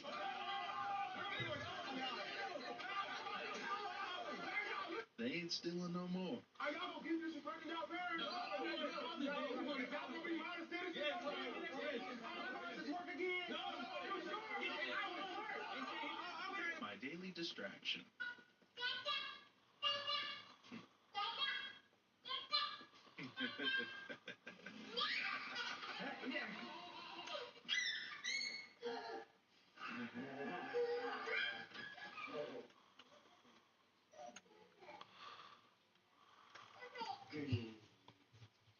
When you think you're the coolest guy in the parking lot, and then this guy shows up. I do like to see a dog buckled in. I've seen one too many fly out the back of a truck on a highway, man. Oh, those Facebook plate videos. Have you seen these? Oh. Big dog, heard you got the plates. Yes, sir. Talk to the camera. Show them what you got. What is this? Those are my homemade cherry pickles. I call them chickles. Chickles? Is that big air? Big air. Try the sandwich next. What the is this? So it's my take on dessert and dinner. I call it designer. Is that ham between two Pop-Tarts? Damn straight. Again, all homemade. Yo, what's up with this Oreo? So we swapped the middle and the outside, and we call it a reversio. Try that. Is that not the exact same thing? It's just a regular Oreo. I said, try it. It's so different. Is that big ass? Yeah, the big ass. Yeah, try that Oreo dusted crab. Please don't make me do that. Try the mother crap. Try it. Just try it. Last but not least, rainbow fingers. Excuse me, what? Shit, my bad. The fruit roll-up covered Twinkies. Homophobe. $400. What? And for $400, I'll tell you my secret to the chickle. Cherry Kool-Aid, pack it into a jar of pickles. Who told you? Lucky guess. You know, homemade doesn't always mean better. Out of the car now. Get out now. Get out of the car now. The tongue. Get out. Get out of the car. Get out of the car now. This video's 10 minutes long. He, in fact, does not get out of the car. When it's finally summer. You ready for the pool? Good girl. I love your sunglasses. Oh no, Dada. Where's Daddy? He's here. Tell him to hurry so you can go. I'll be. Perfect. White people, if you woke up black, what's the first thing you would...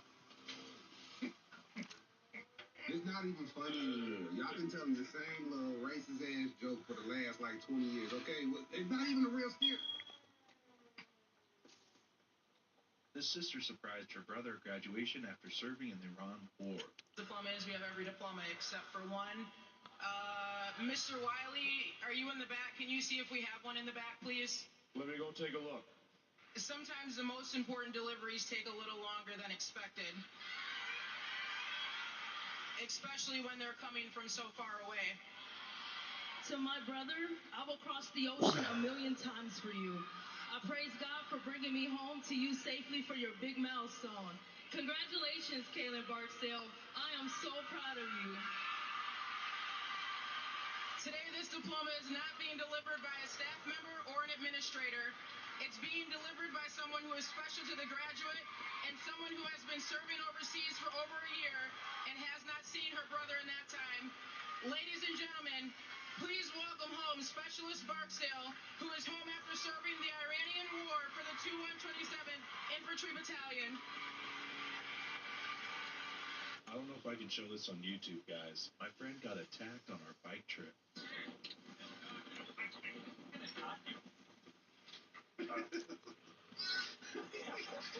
If you're getting attacked by a lamb chop, then that's on you, bro. You asked the question, what makes Trump different? I'll tell you one thing. If Trump was like all the rest of them, they would not have impeached him twice, indicted him 4 times, and he would not have to survive the assassination attempts that he has. There's something different about Trump, because he threatens to expose and uproot the entire cabal and the cartel that has been making everybody in this audience poor and them richer. Can we touch quickly on your resemblance? Yes. Yes. Well, when did you realize? Weird. To who? Oprah. When did you realize, and are you glad that you have Jim's old face and not his new face? Vintage JC face. At least you got Jim Carrey before the plastic surgery face, and not after. 90s. Wow. Isn't that crazy? Hey. When did you realize that? I think I was like 8. I was like 8 during one of the Ace Ventura movies. And I could just pull it. I never practiced in a mirror. Ever. Wow. Never, ever. I think I just have his mouth. I think that's what it is. I think it's just this. Because we didn't have this, and like, isn't that his smell? So do I hold here or here? Hold wherever feels comfortable. When you call for backup, and this is what they said. Apple bottom jeans, boots with the fur, the whole club was looking at.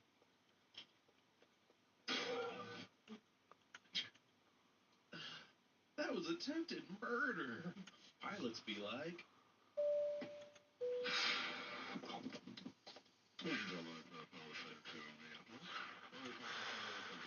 What mechanics think about during the day. Why does everything in my house need new batteries? And at the same time, I only got 99 more payments to the Snap-on guy. I'm almost there. I know money can't buy happiness, but it could buy a jet ski. And I've never seen anyone sad on a jet ski. Facts. If at first I don't succeed, I'm going to blame this on someone else. America will welcome anyone in that comes here the right way. Do we have any legal immigrants watching? Let us know what country you came from and one of the reasons why you're here in America. Maybe do you still find me attractive? Of course, you like fine wine. Like, I get better with age? No, I've just learned to tolerate the headache. How to save money on gas. Gas is a necessary expense for a road warrior like myself. My handy tip? Avoid the price gouge by only filling up a small amount at a time. You'll be surprised by how much you save. Observe.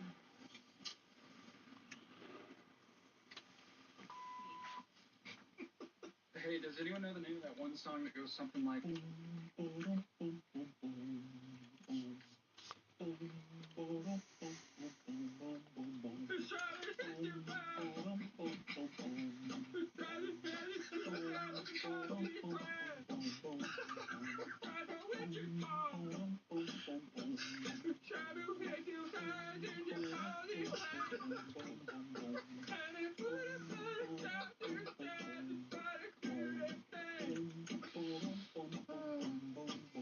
What video made you laugh?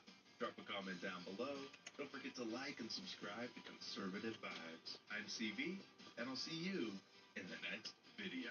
You identify as American, grab a t-shirt from conservativevibes.com. That's those conservative vibes, country roots and American pride. If you made it this far, go on, hit that subscribe. We'll be right back tomorrow with conservative vibes. Oh, yeah. God bless you. God bless home. From the back road to the heart of the globe. Till the next good talk. Till the next deep dive. You keep your faith, your fire, and your conservative vibe.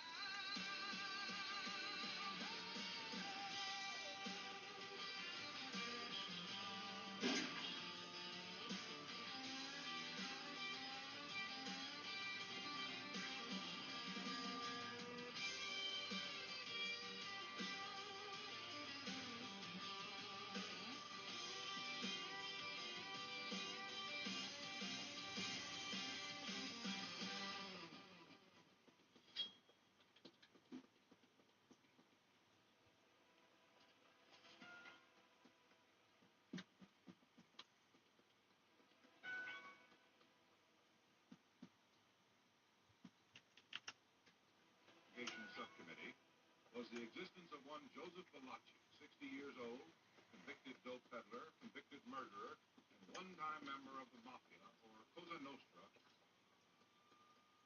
He testified about the Mafia, not Omerta, but the structure, who is who, not Genovese, and all the stories. Well, might ask you this time, what are the different positions in that organization? Starting at the top, what do you have? They used to have what we call the boss of all bosses. The boss of all bosses. Right. And say now, however, there is a commission. Does it now have a boss of all bosses? No, no more boss of all bosses. We have what we call the commission. Charlie Luciano, Charlie Lucky put it in effect. And we had the individual bosses of the individual family. And we had an underboss. And we have what we call another regime, which is a lieutenant. And we have what we call soldiers. Soldiers. Joe Valachi created a storehouse of knowledge, facts, impressions about the structure of organized crime in the United States. Joe Valachi's testimony to the United States was a seminal moment because he gave concrete evidence of what these families actually were. That he actually names names of bars that the Mafia owns. And so he makes it real. And he also tells, about all their secrets, the initiation ceremonies, how somebody was made a member. He talks about killings. He really does not hold back. Well, this is a secret organization. How do you get to know them? Well, we must member of the same family. He'll introduce them to you, for instance, as a friend of ours. That means a member. Now, if he happens to be with someone that isn't a friend of ours, he would just simply say, he's a friend of mine, which means nothing. That's the code between us. So there was a code that enabled you to identify other members of the family. Yes. Did you do anything for the family at all in this time, or did they just do things for you? Just go out kill for them. You go out what? Kill. And so the gangsters were, it's absolutely important to them to have all their secrets spilled out into national TV. Valachi really does create this path forward for any mafia. And what he does is shows that there is a way to become an informant and still survive, that there's a life after for anyone who wants to take that path. And, we'll see that this continues to happen. After Valachi does it, the floodgates in a lot of ways the federal law enforcement and law enforcement in general to take advantage of people who are willing to break the system in their time. Joseph Valachi would die in federal custody in 1971, but his testimony would be studied and scrutinized by law enforcement and journalists for decades. From the outside, Valachi's betrayal of Omerta provided the public with a glimpse of what life was like inside the Mafia. Amongst members of the five families, his testimony was a grim reminder of the looming existential threat to their way of life. Omerta. With Sojo, as you all understand, once you're in, you can't get out. In 1957, the five families were nearing 30 years of existence in New York City. 30 years of success, largely because there had been 30 years of relative peace since the murders of Joe Miseria and Sal Maranzano. No bloody turf wars, no public slayings. Conflict was dealt with in the shadows, and members had, for the most part, upheld their oath and stuck to the rules.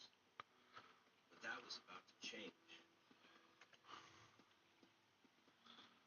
Frank Costello had been boss of his family since 1937, much to the displeasure of the family's underboss, Vito Genovese. Genovese thought the seat should be his, and the tension began to boil. Genovese and Costello were working together. They probably respected each other. I don't think they liked each other. Frank Costello brings more of a businessman air to the role. Dapper suits, nice-looking guy, well-coiffed hair, knows how to deal with people in high places, knows how to deal with politicians. Genovese is a bit more rough around the edges. He's a bit more speak out, ask questions later kind of guy. Genovese, he tried his hand at a number of legitimate businesses, but unlike Costello, didn't do very well. He had a poultry business, liquor business, gambling, boat venture. They all failed. But he had control. He was a vicious guy, more vicious than Costello. And people gave him the deference. So when Genovese sees Frank Costello sitting in the seat of power, he's like, well, that's not fair. That's supposed to be my role. I was the guy that was under Lucky Luciano. How dare you sit in my spot? So there was this envy. I would say hate, but it was just maybe good business sense on Genovese's part to try to get rid of Costello.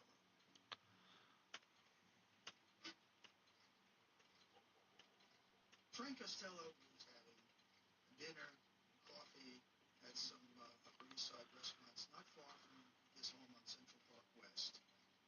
And he had to go back home. He got into the door of the apartment building, and heard famously, Frank, this is for you.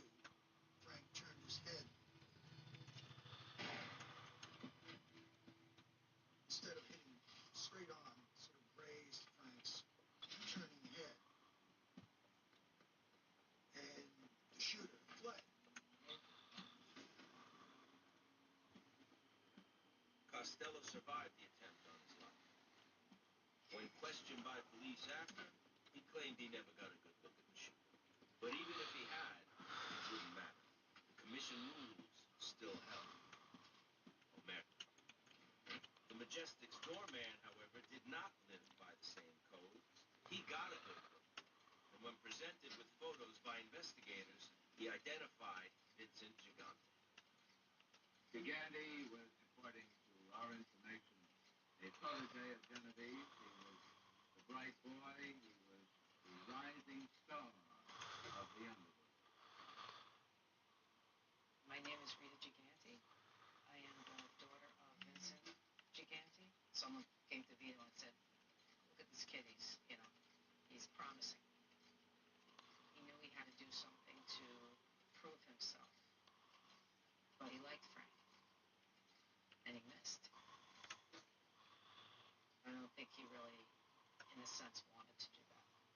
Frank Costello would later testify that he didn't have a good view of who the shooter was. The story that I heard was that as Costello was leaving the witness box, Gigante supposedly said, thanks, Frank. After that, they actually became friends.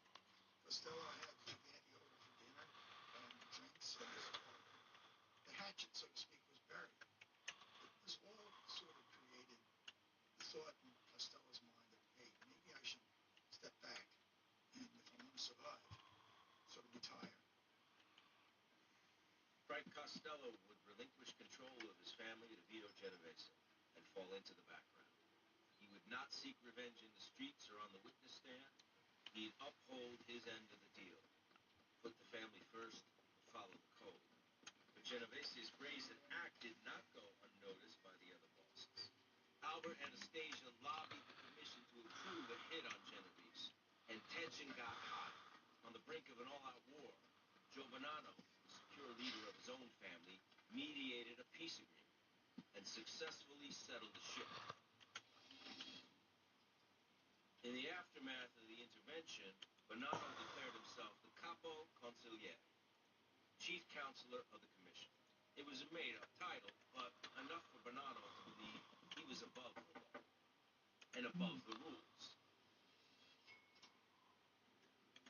especially when it came to drugs. The rule was they didn't deal in narcotics, but the other rule was we make as much money as we can any way we can. So in the late 1950s, America has a heroin market, but it's very small. Heroin was made illegal in 1924. So there's a black market opportunity here. Joe Bonanno is definitely looking to increase his power and increase his financial. Are you serious? For him, the 1950s is a good period for that for a couple reasons. He does seize this opening in the heroin trade, and I think he really does use this transfer of power as an opportunity to elevate himself. Looking to capitalize on his improved stature within the commission, Bonanno arranged a meeting back in Sicily.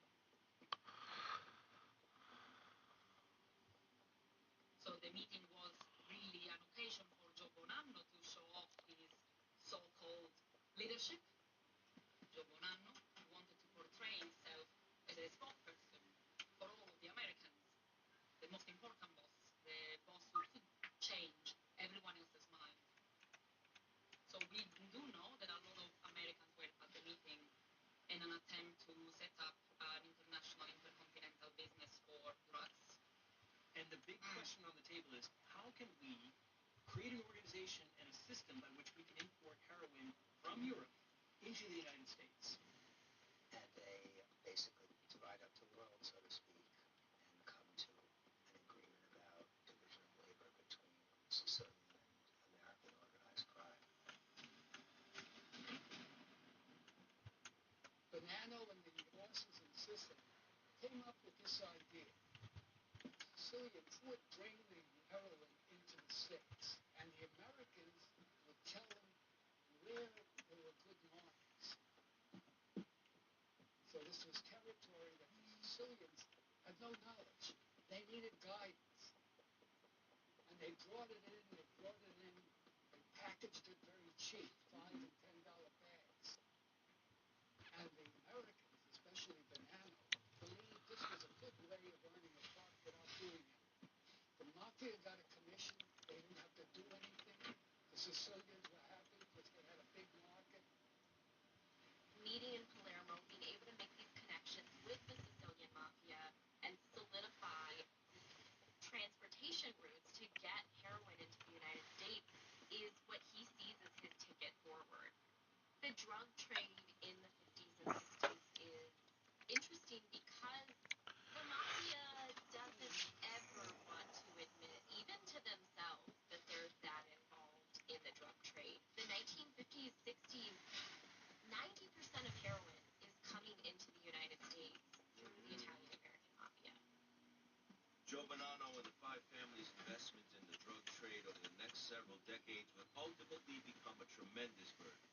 Members would choose to overlook the threat of law enforcement in favor of increased profits, a decision that would kill their organization from inside out, while devastating cities throughout the United States.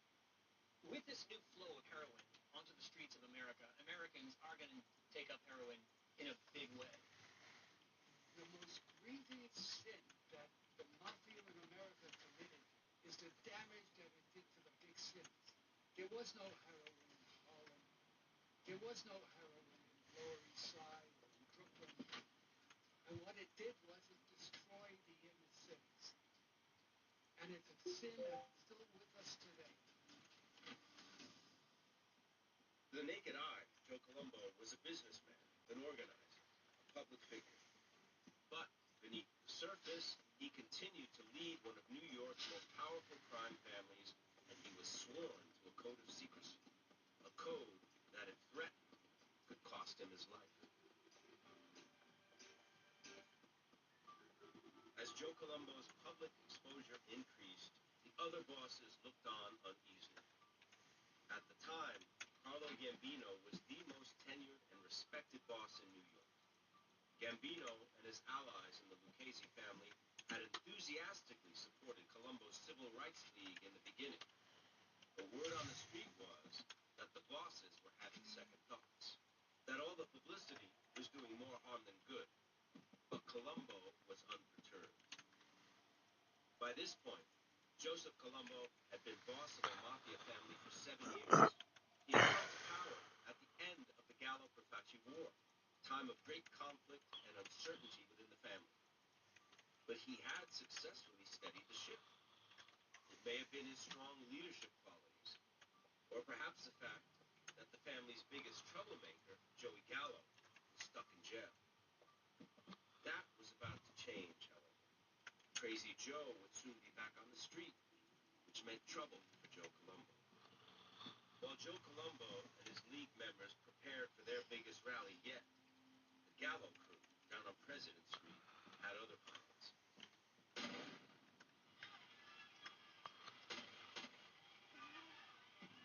I hear what sounds like to me immediate firecrackers. But people don't run from fireworks. People run from gunfire. As Joseph Colombo is making his way through the crowd, a gunman approaches him and gets off 3 shots. Shoots him 3 times. Colombo collapses to the ground. With Joe Colombo on life support and his survival unlikely, word began to spread in the underworld. Then somebody came and told us that Joe Colombo got shot. A lot of scuttlebutt about, right away that it was a Gallo. What are we going to do? Who are we going to reach out to? We'll get a gun. What are we going to do? There was a lot of chaos. Now here's the big million-dollar question. Is Jerome Johnson just a lone nut like Lee Harvey Oswald, or is it part of a greater conspiracy? This is, of course, what the mob thinks. And if there's anyone who they can look at and say is responsible for hiring Jerome Johnson to kill Joe Colombo, it's Crazy Joe Gallo. April 1972. 1 month after The Godfather premiered in theaters, and less than a year after Joe Colombo was shot in broad daylight, Joey Gallo had a problem. He knew what his perception was among those in the 5 families. He was nuts, crazy, a liability, and likely the man behind the killing of Joe Colombo. Joey was always making trouble in that family. It just escalated after the Colombo shooting. There's an open hit out on Joey Gallo after the Colombo hit. The Colombo family's going to get revenge. And the word was out that Gallo was going to get hit. I mean, I heard that.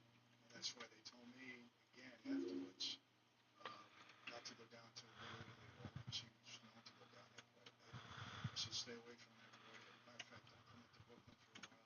Because they didn't know how far this was going to go. You're on the Colombo side. And so whether he was at fault or not, he was gone. He knew that he was in danger. Revenge, in one form or another, was imminent. But at least on the surface, Joey Gallo didn't seem to care. Everybody was telling Joey just to stay low, not to walk around so freely because we know there's open hit. And Joey said, no, they ain't got the balls to do it. That's exactly his expression. That they ain't got the balls.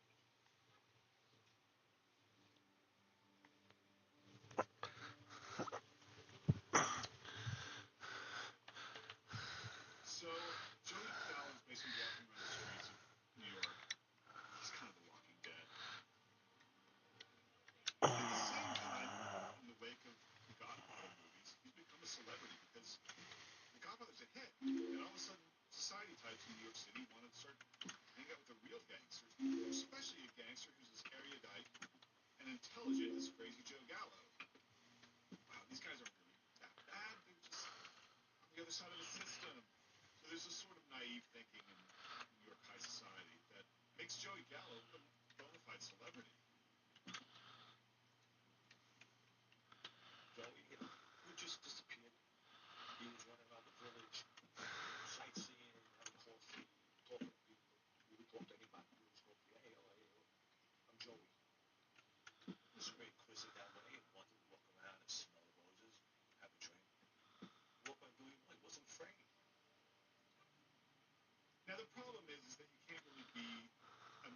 celebrity like Joey Gallo and still be in the mafia. They don't like that. He's going to spill all the mafia secrets, this guy, and he just put a hit out on Ross Colombo. They're going to get him one way or another. And I think Joey Gallo starts to know this. April 7th, 1972, Joe Gallo's 43rd birthday. Against the advice of his crew members, Crazy Joe threw a party for himself at the Copacabana, a who's who of entertainers and socialites. Gallo was traveling with a party of 5, his wife Sina, his stepdaughter Lisa, his sister Carmela, his bodyguard Pete the Greek, and Pete's girlfriend Edith. It was a big party, and news traveled fast among the wise guys out back. Joey Gallo was a sitting duck. Joey Gallo is celebrating his birthday. He's just recently married. He's with his new wife, his 10-year-old daughter, and they've got a huge night planned. Any other mobster at this point with all of the heat on him is probably going to lay low, celebrate quietly at home, go out of town. Not Gallo. He goes to the Copacabana, very high profile, very easy to spot. They had seen the show. Afterwards, they went to Alberto's clam shop in Honolulu.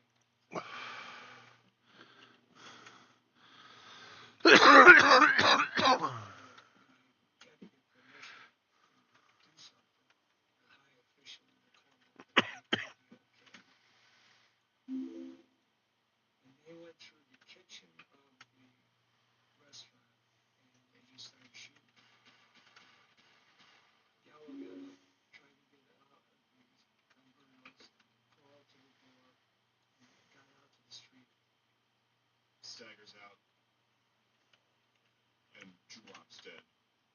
We got a call maybe 7:30, and he goes, they killed Joey.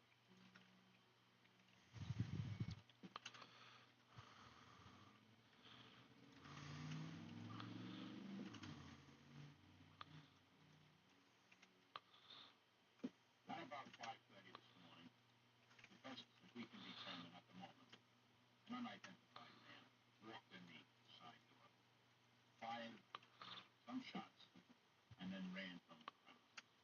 Joe Gallo is dead, DOA, at Cleveland Downtown Hospital. The man walked in from the back door, and he walked up the side of the table, he fired 3 shots, he hit Joe twice, and he hit his bodyguard, Pete the Greek, 1 time. No one knew really nothing until Pete the Greek got out of hospital. Pete the Greek was bodyguarding Joe that night, and Pete got shot in the ass, got arrested, went to the hospital, made bail, got called back down to Gregory Street. Who shot Joe? Pete the Greek turned around and said, Sonny Pinto did. When you have that breakdown in the official rules of the mafia, it's easier to let anything slide.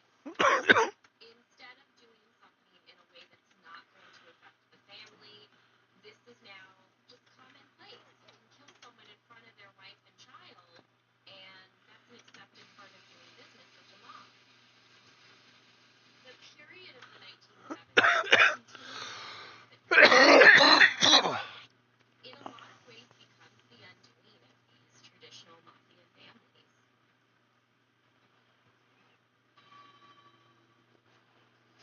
The juror for Joe Gallo was his sister lured out church steps in New York City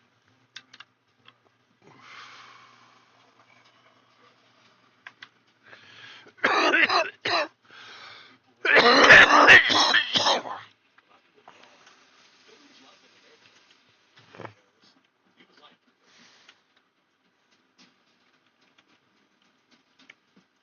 I'm not sure how to introduce my next guest. He's a businessman who leads a most colorful life. His name has been in the papers a great deal lately, and I just met him backstage. I'm anxious to meet him further. We welcome, please, Mr. Joseph Colombo. In the spring of 1971, Joseph Colombo was the reputed boss of one of New York's 5 mafia families, a title other men had held before. Yet, on this night, Columbus decided to go somewhere same boss had done before. He was a guest on a late-night talk show. I wonder how you answer the people who constantly inquire for such impervious things. I would say it's distressing to all. I would also say that to associate anybody with organized crime and just label them or stigmatize them, or guilt by association or guilt by enduring is very unfair to anyone. A mafia boss on a late-night show. Clearly, the five families were in a new era, but it was no accident.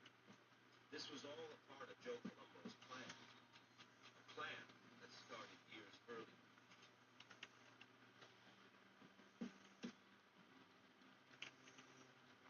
A great change prepared with the great country and the oil fell. Better country than that. The 1960s is a tumultuous decade, to say the very least. There are all kinds of social movements taking place. Principally, the civil rights movement, where African Americans are demanding equality and full inclusion in American society. You have women feminists organizing for equality. You also have the Vietnam War that's happening at this time.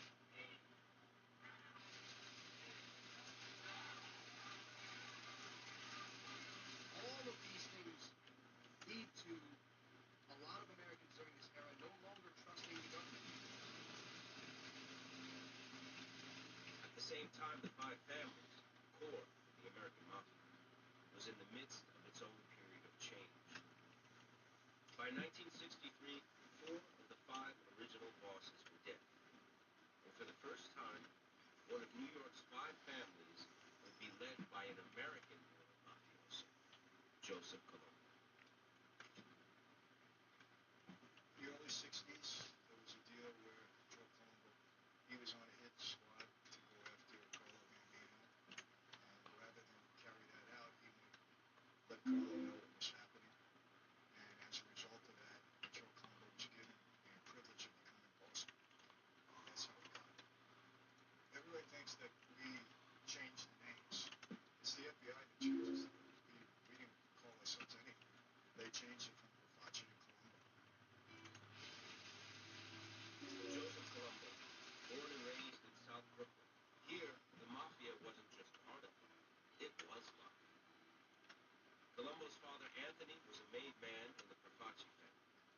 When Joe was 14, Anthony was found murdered in a car less than 2 miles from their home. By the time Joe was 40, he was a made man, a rising star in the Profaci family. He was feared, having killed at least a dozen men. In 1961, when the Gallo brothers kidnapped a handful of Profaci's men, Joe Colombo was on their list. Trusted or feared, Colombo was the future. His close relationship to leaders on the commission like Carlo Gambino made him destined for the big time. My father looked at Carlo like a brother. Carlo Gambino was the most soft-spoken, gentleman, kind man in my life. He had a European sense of chivalry. He was very unpretentious, and a man of few words. He knew their ethics, he knew their morals, he knew their sense of what's right and what's wrong. Carlo Gambino was an old-school don, a valuable mentor, and a vital ally to Joe Colombo. But unlike his mentor and the dons before him, Joe Colombo wasn't born in Sicily. He was born in America. And what's more American than putting a new twist on an old tradition? Joe Colombo had a new idea of what it meant to be a mob boss in New York City.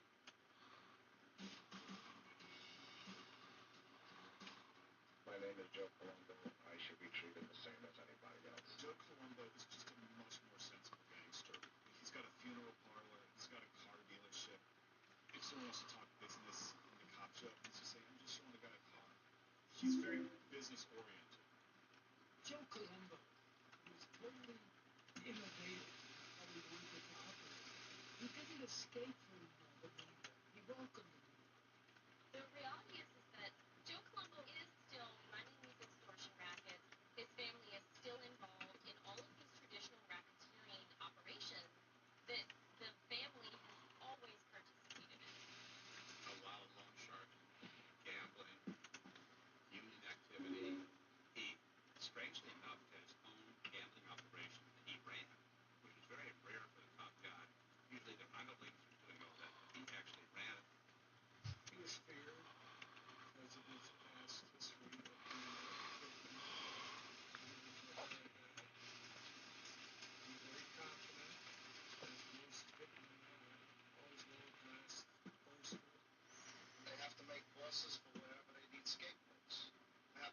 escaped.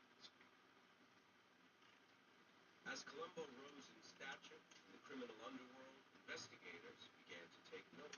All of the federal focus on the Italian American mafia specifically does sort of give law enforcement this carte blanche to focus on Italian American men. And even though there's mobsters of all ilks, there is this hyper focus on the Italian American mafia. The Justice Department began to send strike forces into various cities to attack organized crime. Many Italian Americans began to protest that Italian Americans were being singled out and that they were being harassed. But even their families had not escaped the fine of the FBI. In the 1960s, Congress empowered the Justice Department, the FBI, federal law enforcement agencies to get court orders to authorize the electronic surveillance on telephones and placing bugs in premises where there were conversations about where to go. Title III of the 1968 Crime Control Act allowed law enforcement to more aggressively surveil New York City's mob families, and the Colombo family in particular. Those around Colombo, like his underboss Sonny Francis, were under constant watch. My dad was the underboss of the Colombo family back in the 60s.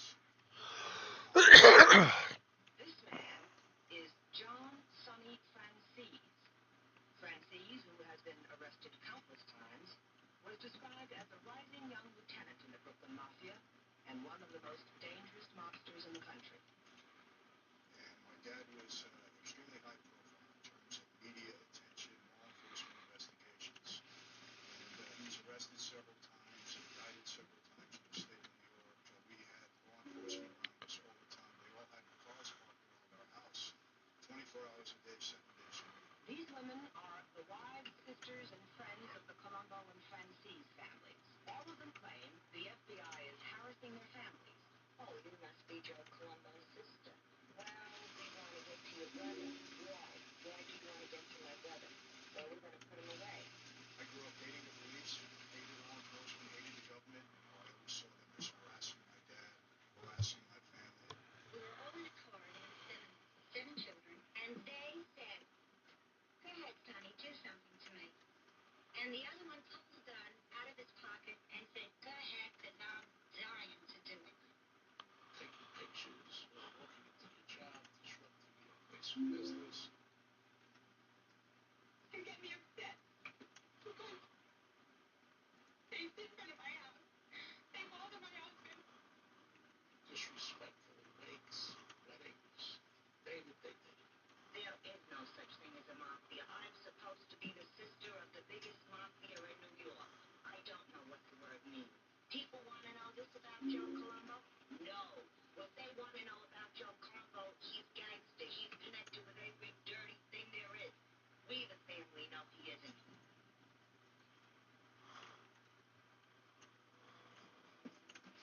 You may remember this guy, Rekt,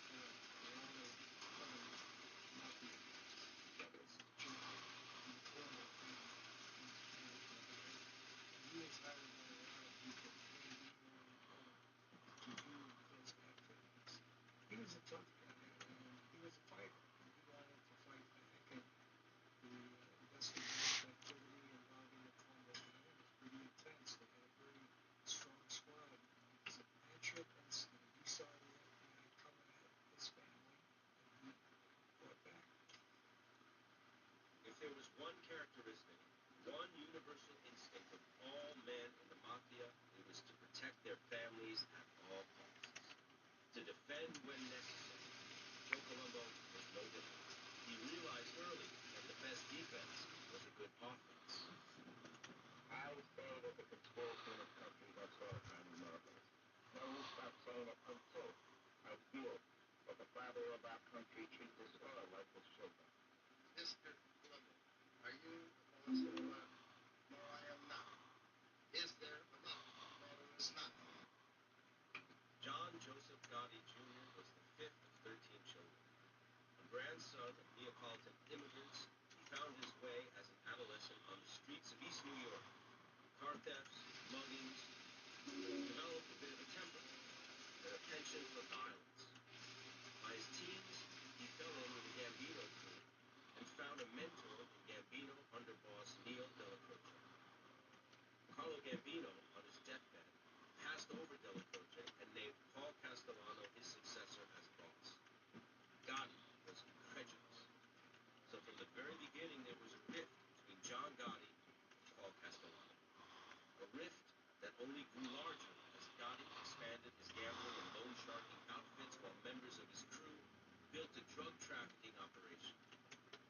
just a matter of time before one of them made a move.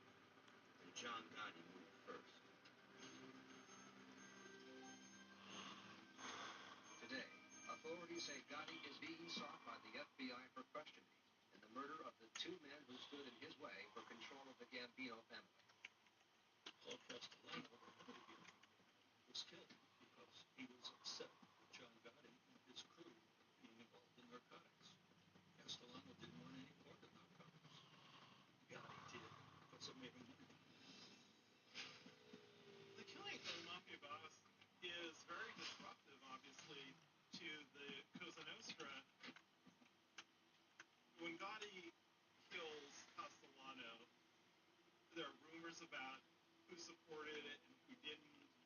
But as a result, Gotti was, in a lot of ways, anathema to a lot of the other mobsters. We were concerned about Gotti, but not paying that much attention to him until December 1985. He became the boss of the family. So he now becomes our number one target. And with the Gambino squad, we're focusing on it.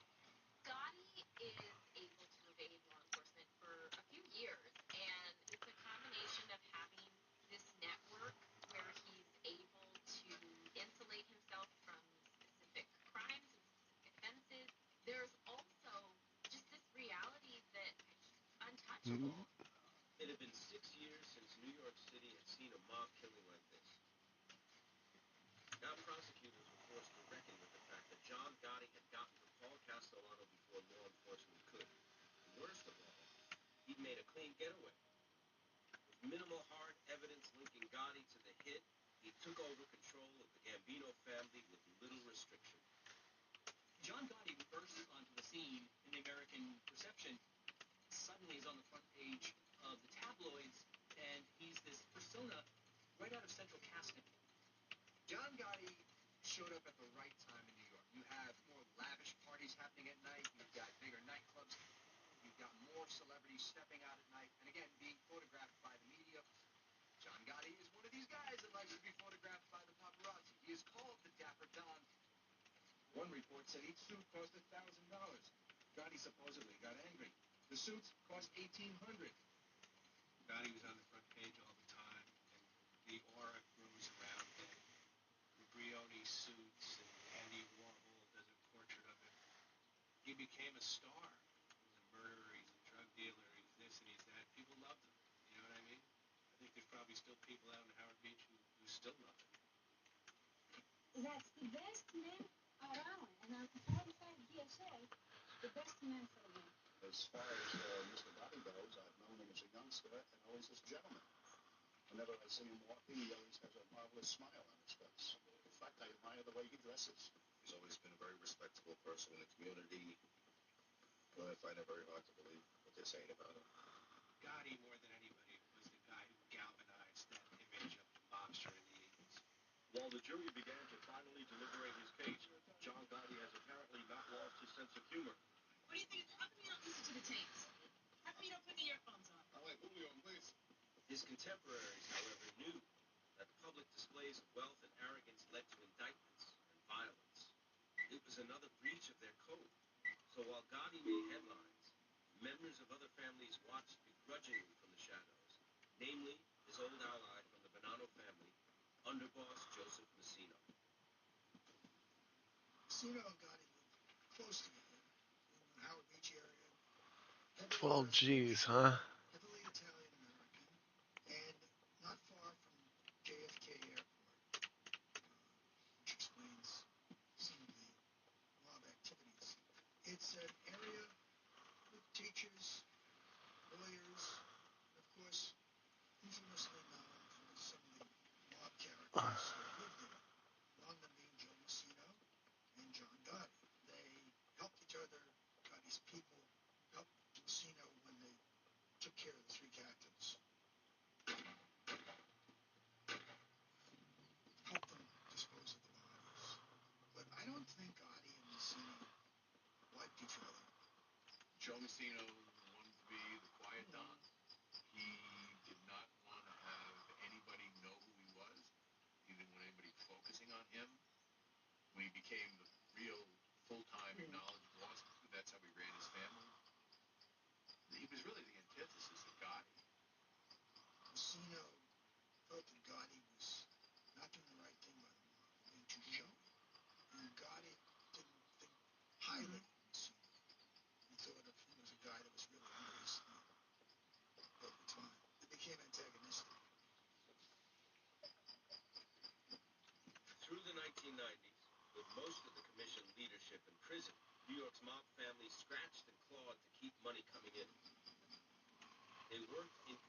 collaborating with one another to bleed money out of the most lucrative targets in New York City. The major mob racket in New York is extorting money from legitimate businesses. And this is commonly called the mob tax. The 80s and the 90s are the height of this mob tax period. This is really where we see that organized crime has infiltrated almost every industry of labor, every single element of the garment industry. There is a profit of about $500 million just from garbage hauling alone. New Yorkers pay about 35% more than fair market value just to get their garbage taken away. 1 to 2% tax by the mob tax on all windows being installed across the city. We're paying percentages off of every single window in a city that probably has the most windows of anywhere in North America. In addition, it's alleged that the mob greases the wheels of the Fulton Fish Market, controls most of the private trash removal industry, runs hardcore pornography, drug trafficking, and portions of the film industry. It's the consumers who are picking up the tab. After Donnie Brasco infiltration of the family became public, it wasn't as if the Bonanno family ceased doing an operation. They continued to control the labor unions, bid rigging, and extortion schemes. And their stature had been diminished in the world of organized crime. As a result, they were not able to participate in some of these large-scale schemes that the other four families participated in. Since they got locked out of the more lucrative and more sophisticated operations, they became involved in other things. They accelerated their involvement with narcotics. They were sort of pioneers in getting into Wall Street. They do whatever works.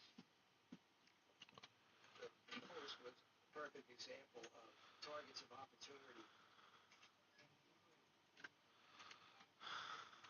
One of the mafia's most successful ploys was the no-show job. The family would muscle control over a union or legitimate business and give high-ranking members of the family a job with a good salary, a job with benefits, a job that they didn't even have to show up for. Richard Cantarella, captain in the Bonanno family, held one of these union jobs at the New York Post, one of the most circulated daily tabloids in New York City. When I got involved, I had a no-show job, and nobody was going to say anything because of who I was. I was a tailman on a truck. That means I didn't do the driving, because if you are the driver, there's no way you could not show up. So I was the tailman, and at the end of the week, I took care of the driver. I did very well. I was getting paid. There's always gambling going on. So if that was going on by somebody in the Post, they'd have to give up a piece of that money, or we're not going to allow you to do it. Any gambling, any stealing, any lending of money, we had to get a piece of it. And I always managed to stay on the books someplace. Now I'm on Social Security. At that point, I got involved in taking over one of the parking lots in the Marine and Aviation. In New York, parking is a commodity. Parking was big. Parking lots would be a good opportunity for organized crime, especially back in the 80s and the 90s, because there was less electronic bookkeeping, as it were. But back then, it was largely a cash business. Not all of it makes it to the accounting books, so that you don't have to pay taxes on all of it. So a lot of it goes right into your pocket. It's a hard thing to audit when you don't have the controls of how many cars are going in, how many cars are going out. From nothing, I wound up with 22 locations. I wound up having a whole bit. Parking was very good to me. Richard Cantarella was bringing in serious money for the Bonanno family and building a comfortable life for his nuclear family out in Staten Island. For Richard's son, Paul, the riches that the life provided were too good to pass up. As a kid, they always knew it was Richard's son, and I always got respect. Instead of going to summer camp, I would want to go with my father to Manhattan. And I would go with him to the parking lot and the newsstand. And then from there, we worked our way to Mulberry Street. There was all business, restaurants, parking lots, big saw the respect on the block, you know, and who doesn't want to be like that? It was the greatest thing you could see. I just was so loyal to them, and I looked up to them that whatever they wanted me to do, I would do. So they decided to bring me in. I got made. Me and Sal became very close. Actually, probably closer than my son was to Sal Vitale. He's the one who promoted me to make my son. He said, why don't you put your son's name in? It wound up being in my mother's basement. Joe Messina was there, Sal Vitale, Frankie, Lino, my father, and a few guys that were going to get made. They pretty much explained that it's a brotherhood, and then they explained a couple of the rules. They go pick up your hands, they're made guys, because you don't fool around with anybody's wife. And that's your father, you know, Joe Messina now. You know, any problems, you go to him. Joe was a real deal. You know who he was. And my father always told me, you don't ask any questions, you do what he asks, you don't do anything behind his back, and you don't have to worry. You know, people went missing and he didn't ask a question.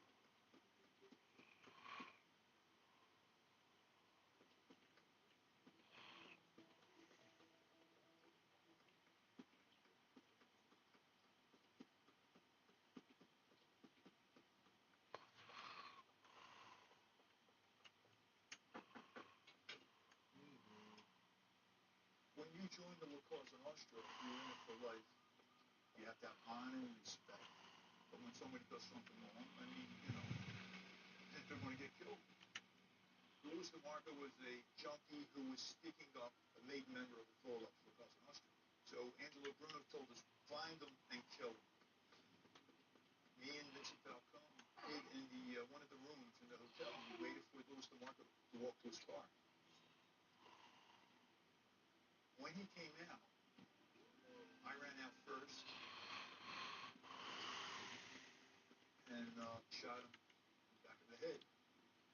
The power of the blast of the bullet pushed him so much forward, it looked like he was running away. After he fell down, I went over and I put my gun into him. After we shot him, me and Vincent Falcone ran through the alleyway, and when we hit this certain spot, we threw both guns up onto the roof. Then we continued running to my uncle, where he picked us up in the car. When I committed my first murder, it felt like I was doing a good deed for our family. I was killing a bad man.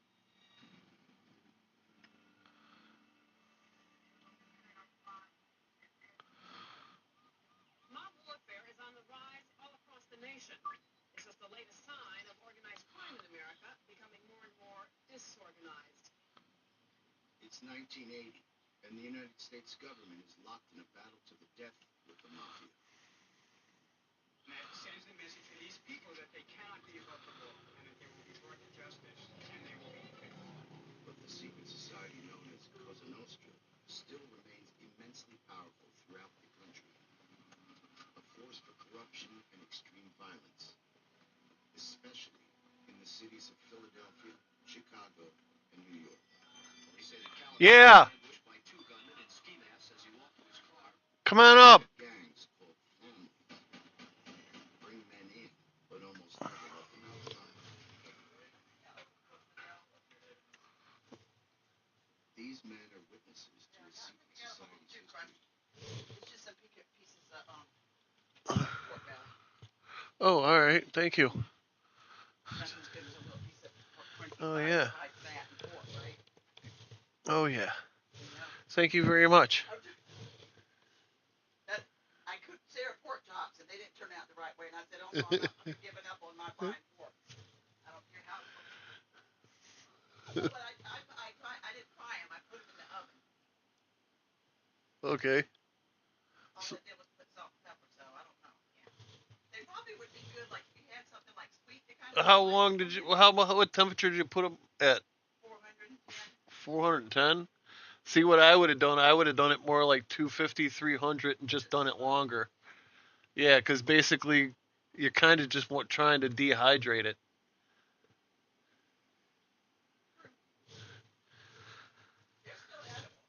Yeah.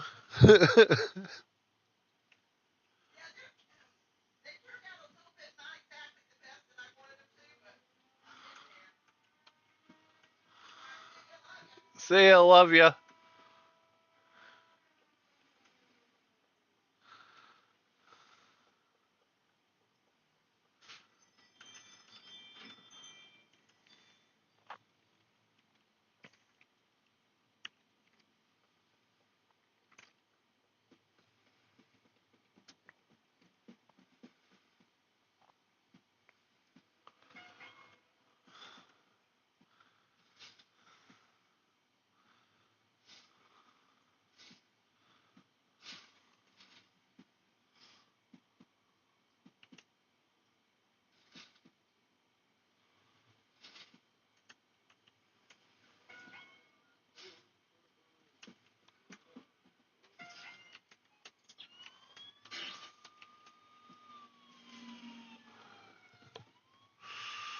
Run, run, run, run, run, run, run, run, run.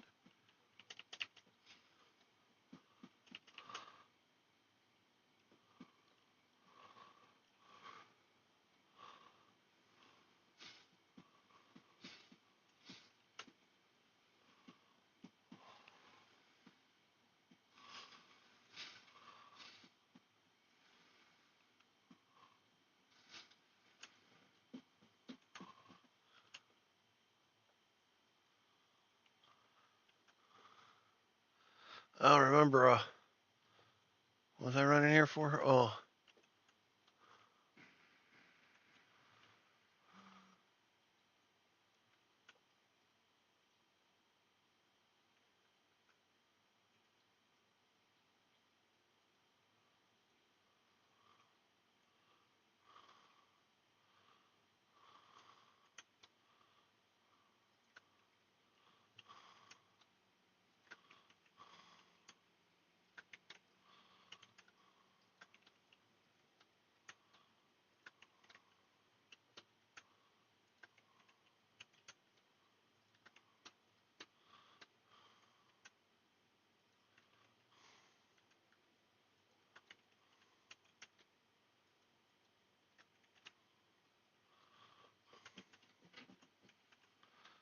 Oh, damn it. Oh, damn it.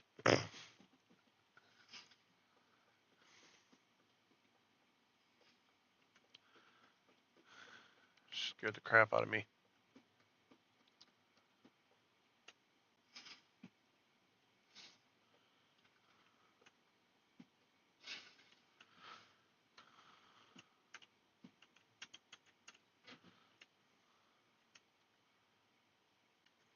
Uh, uh,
uh,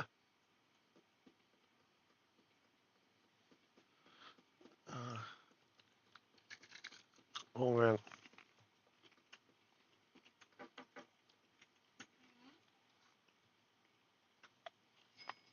Good girl.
All right, I'm going to log out. I will see you guys later.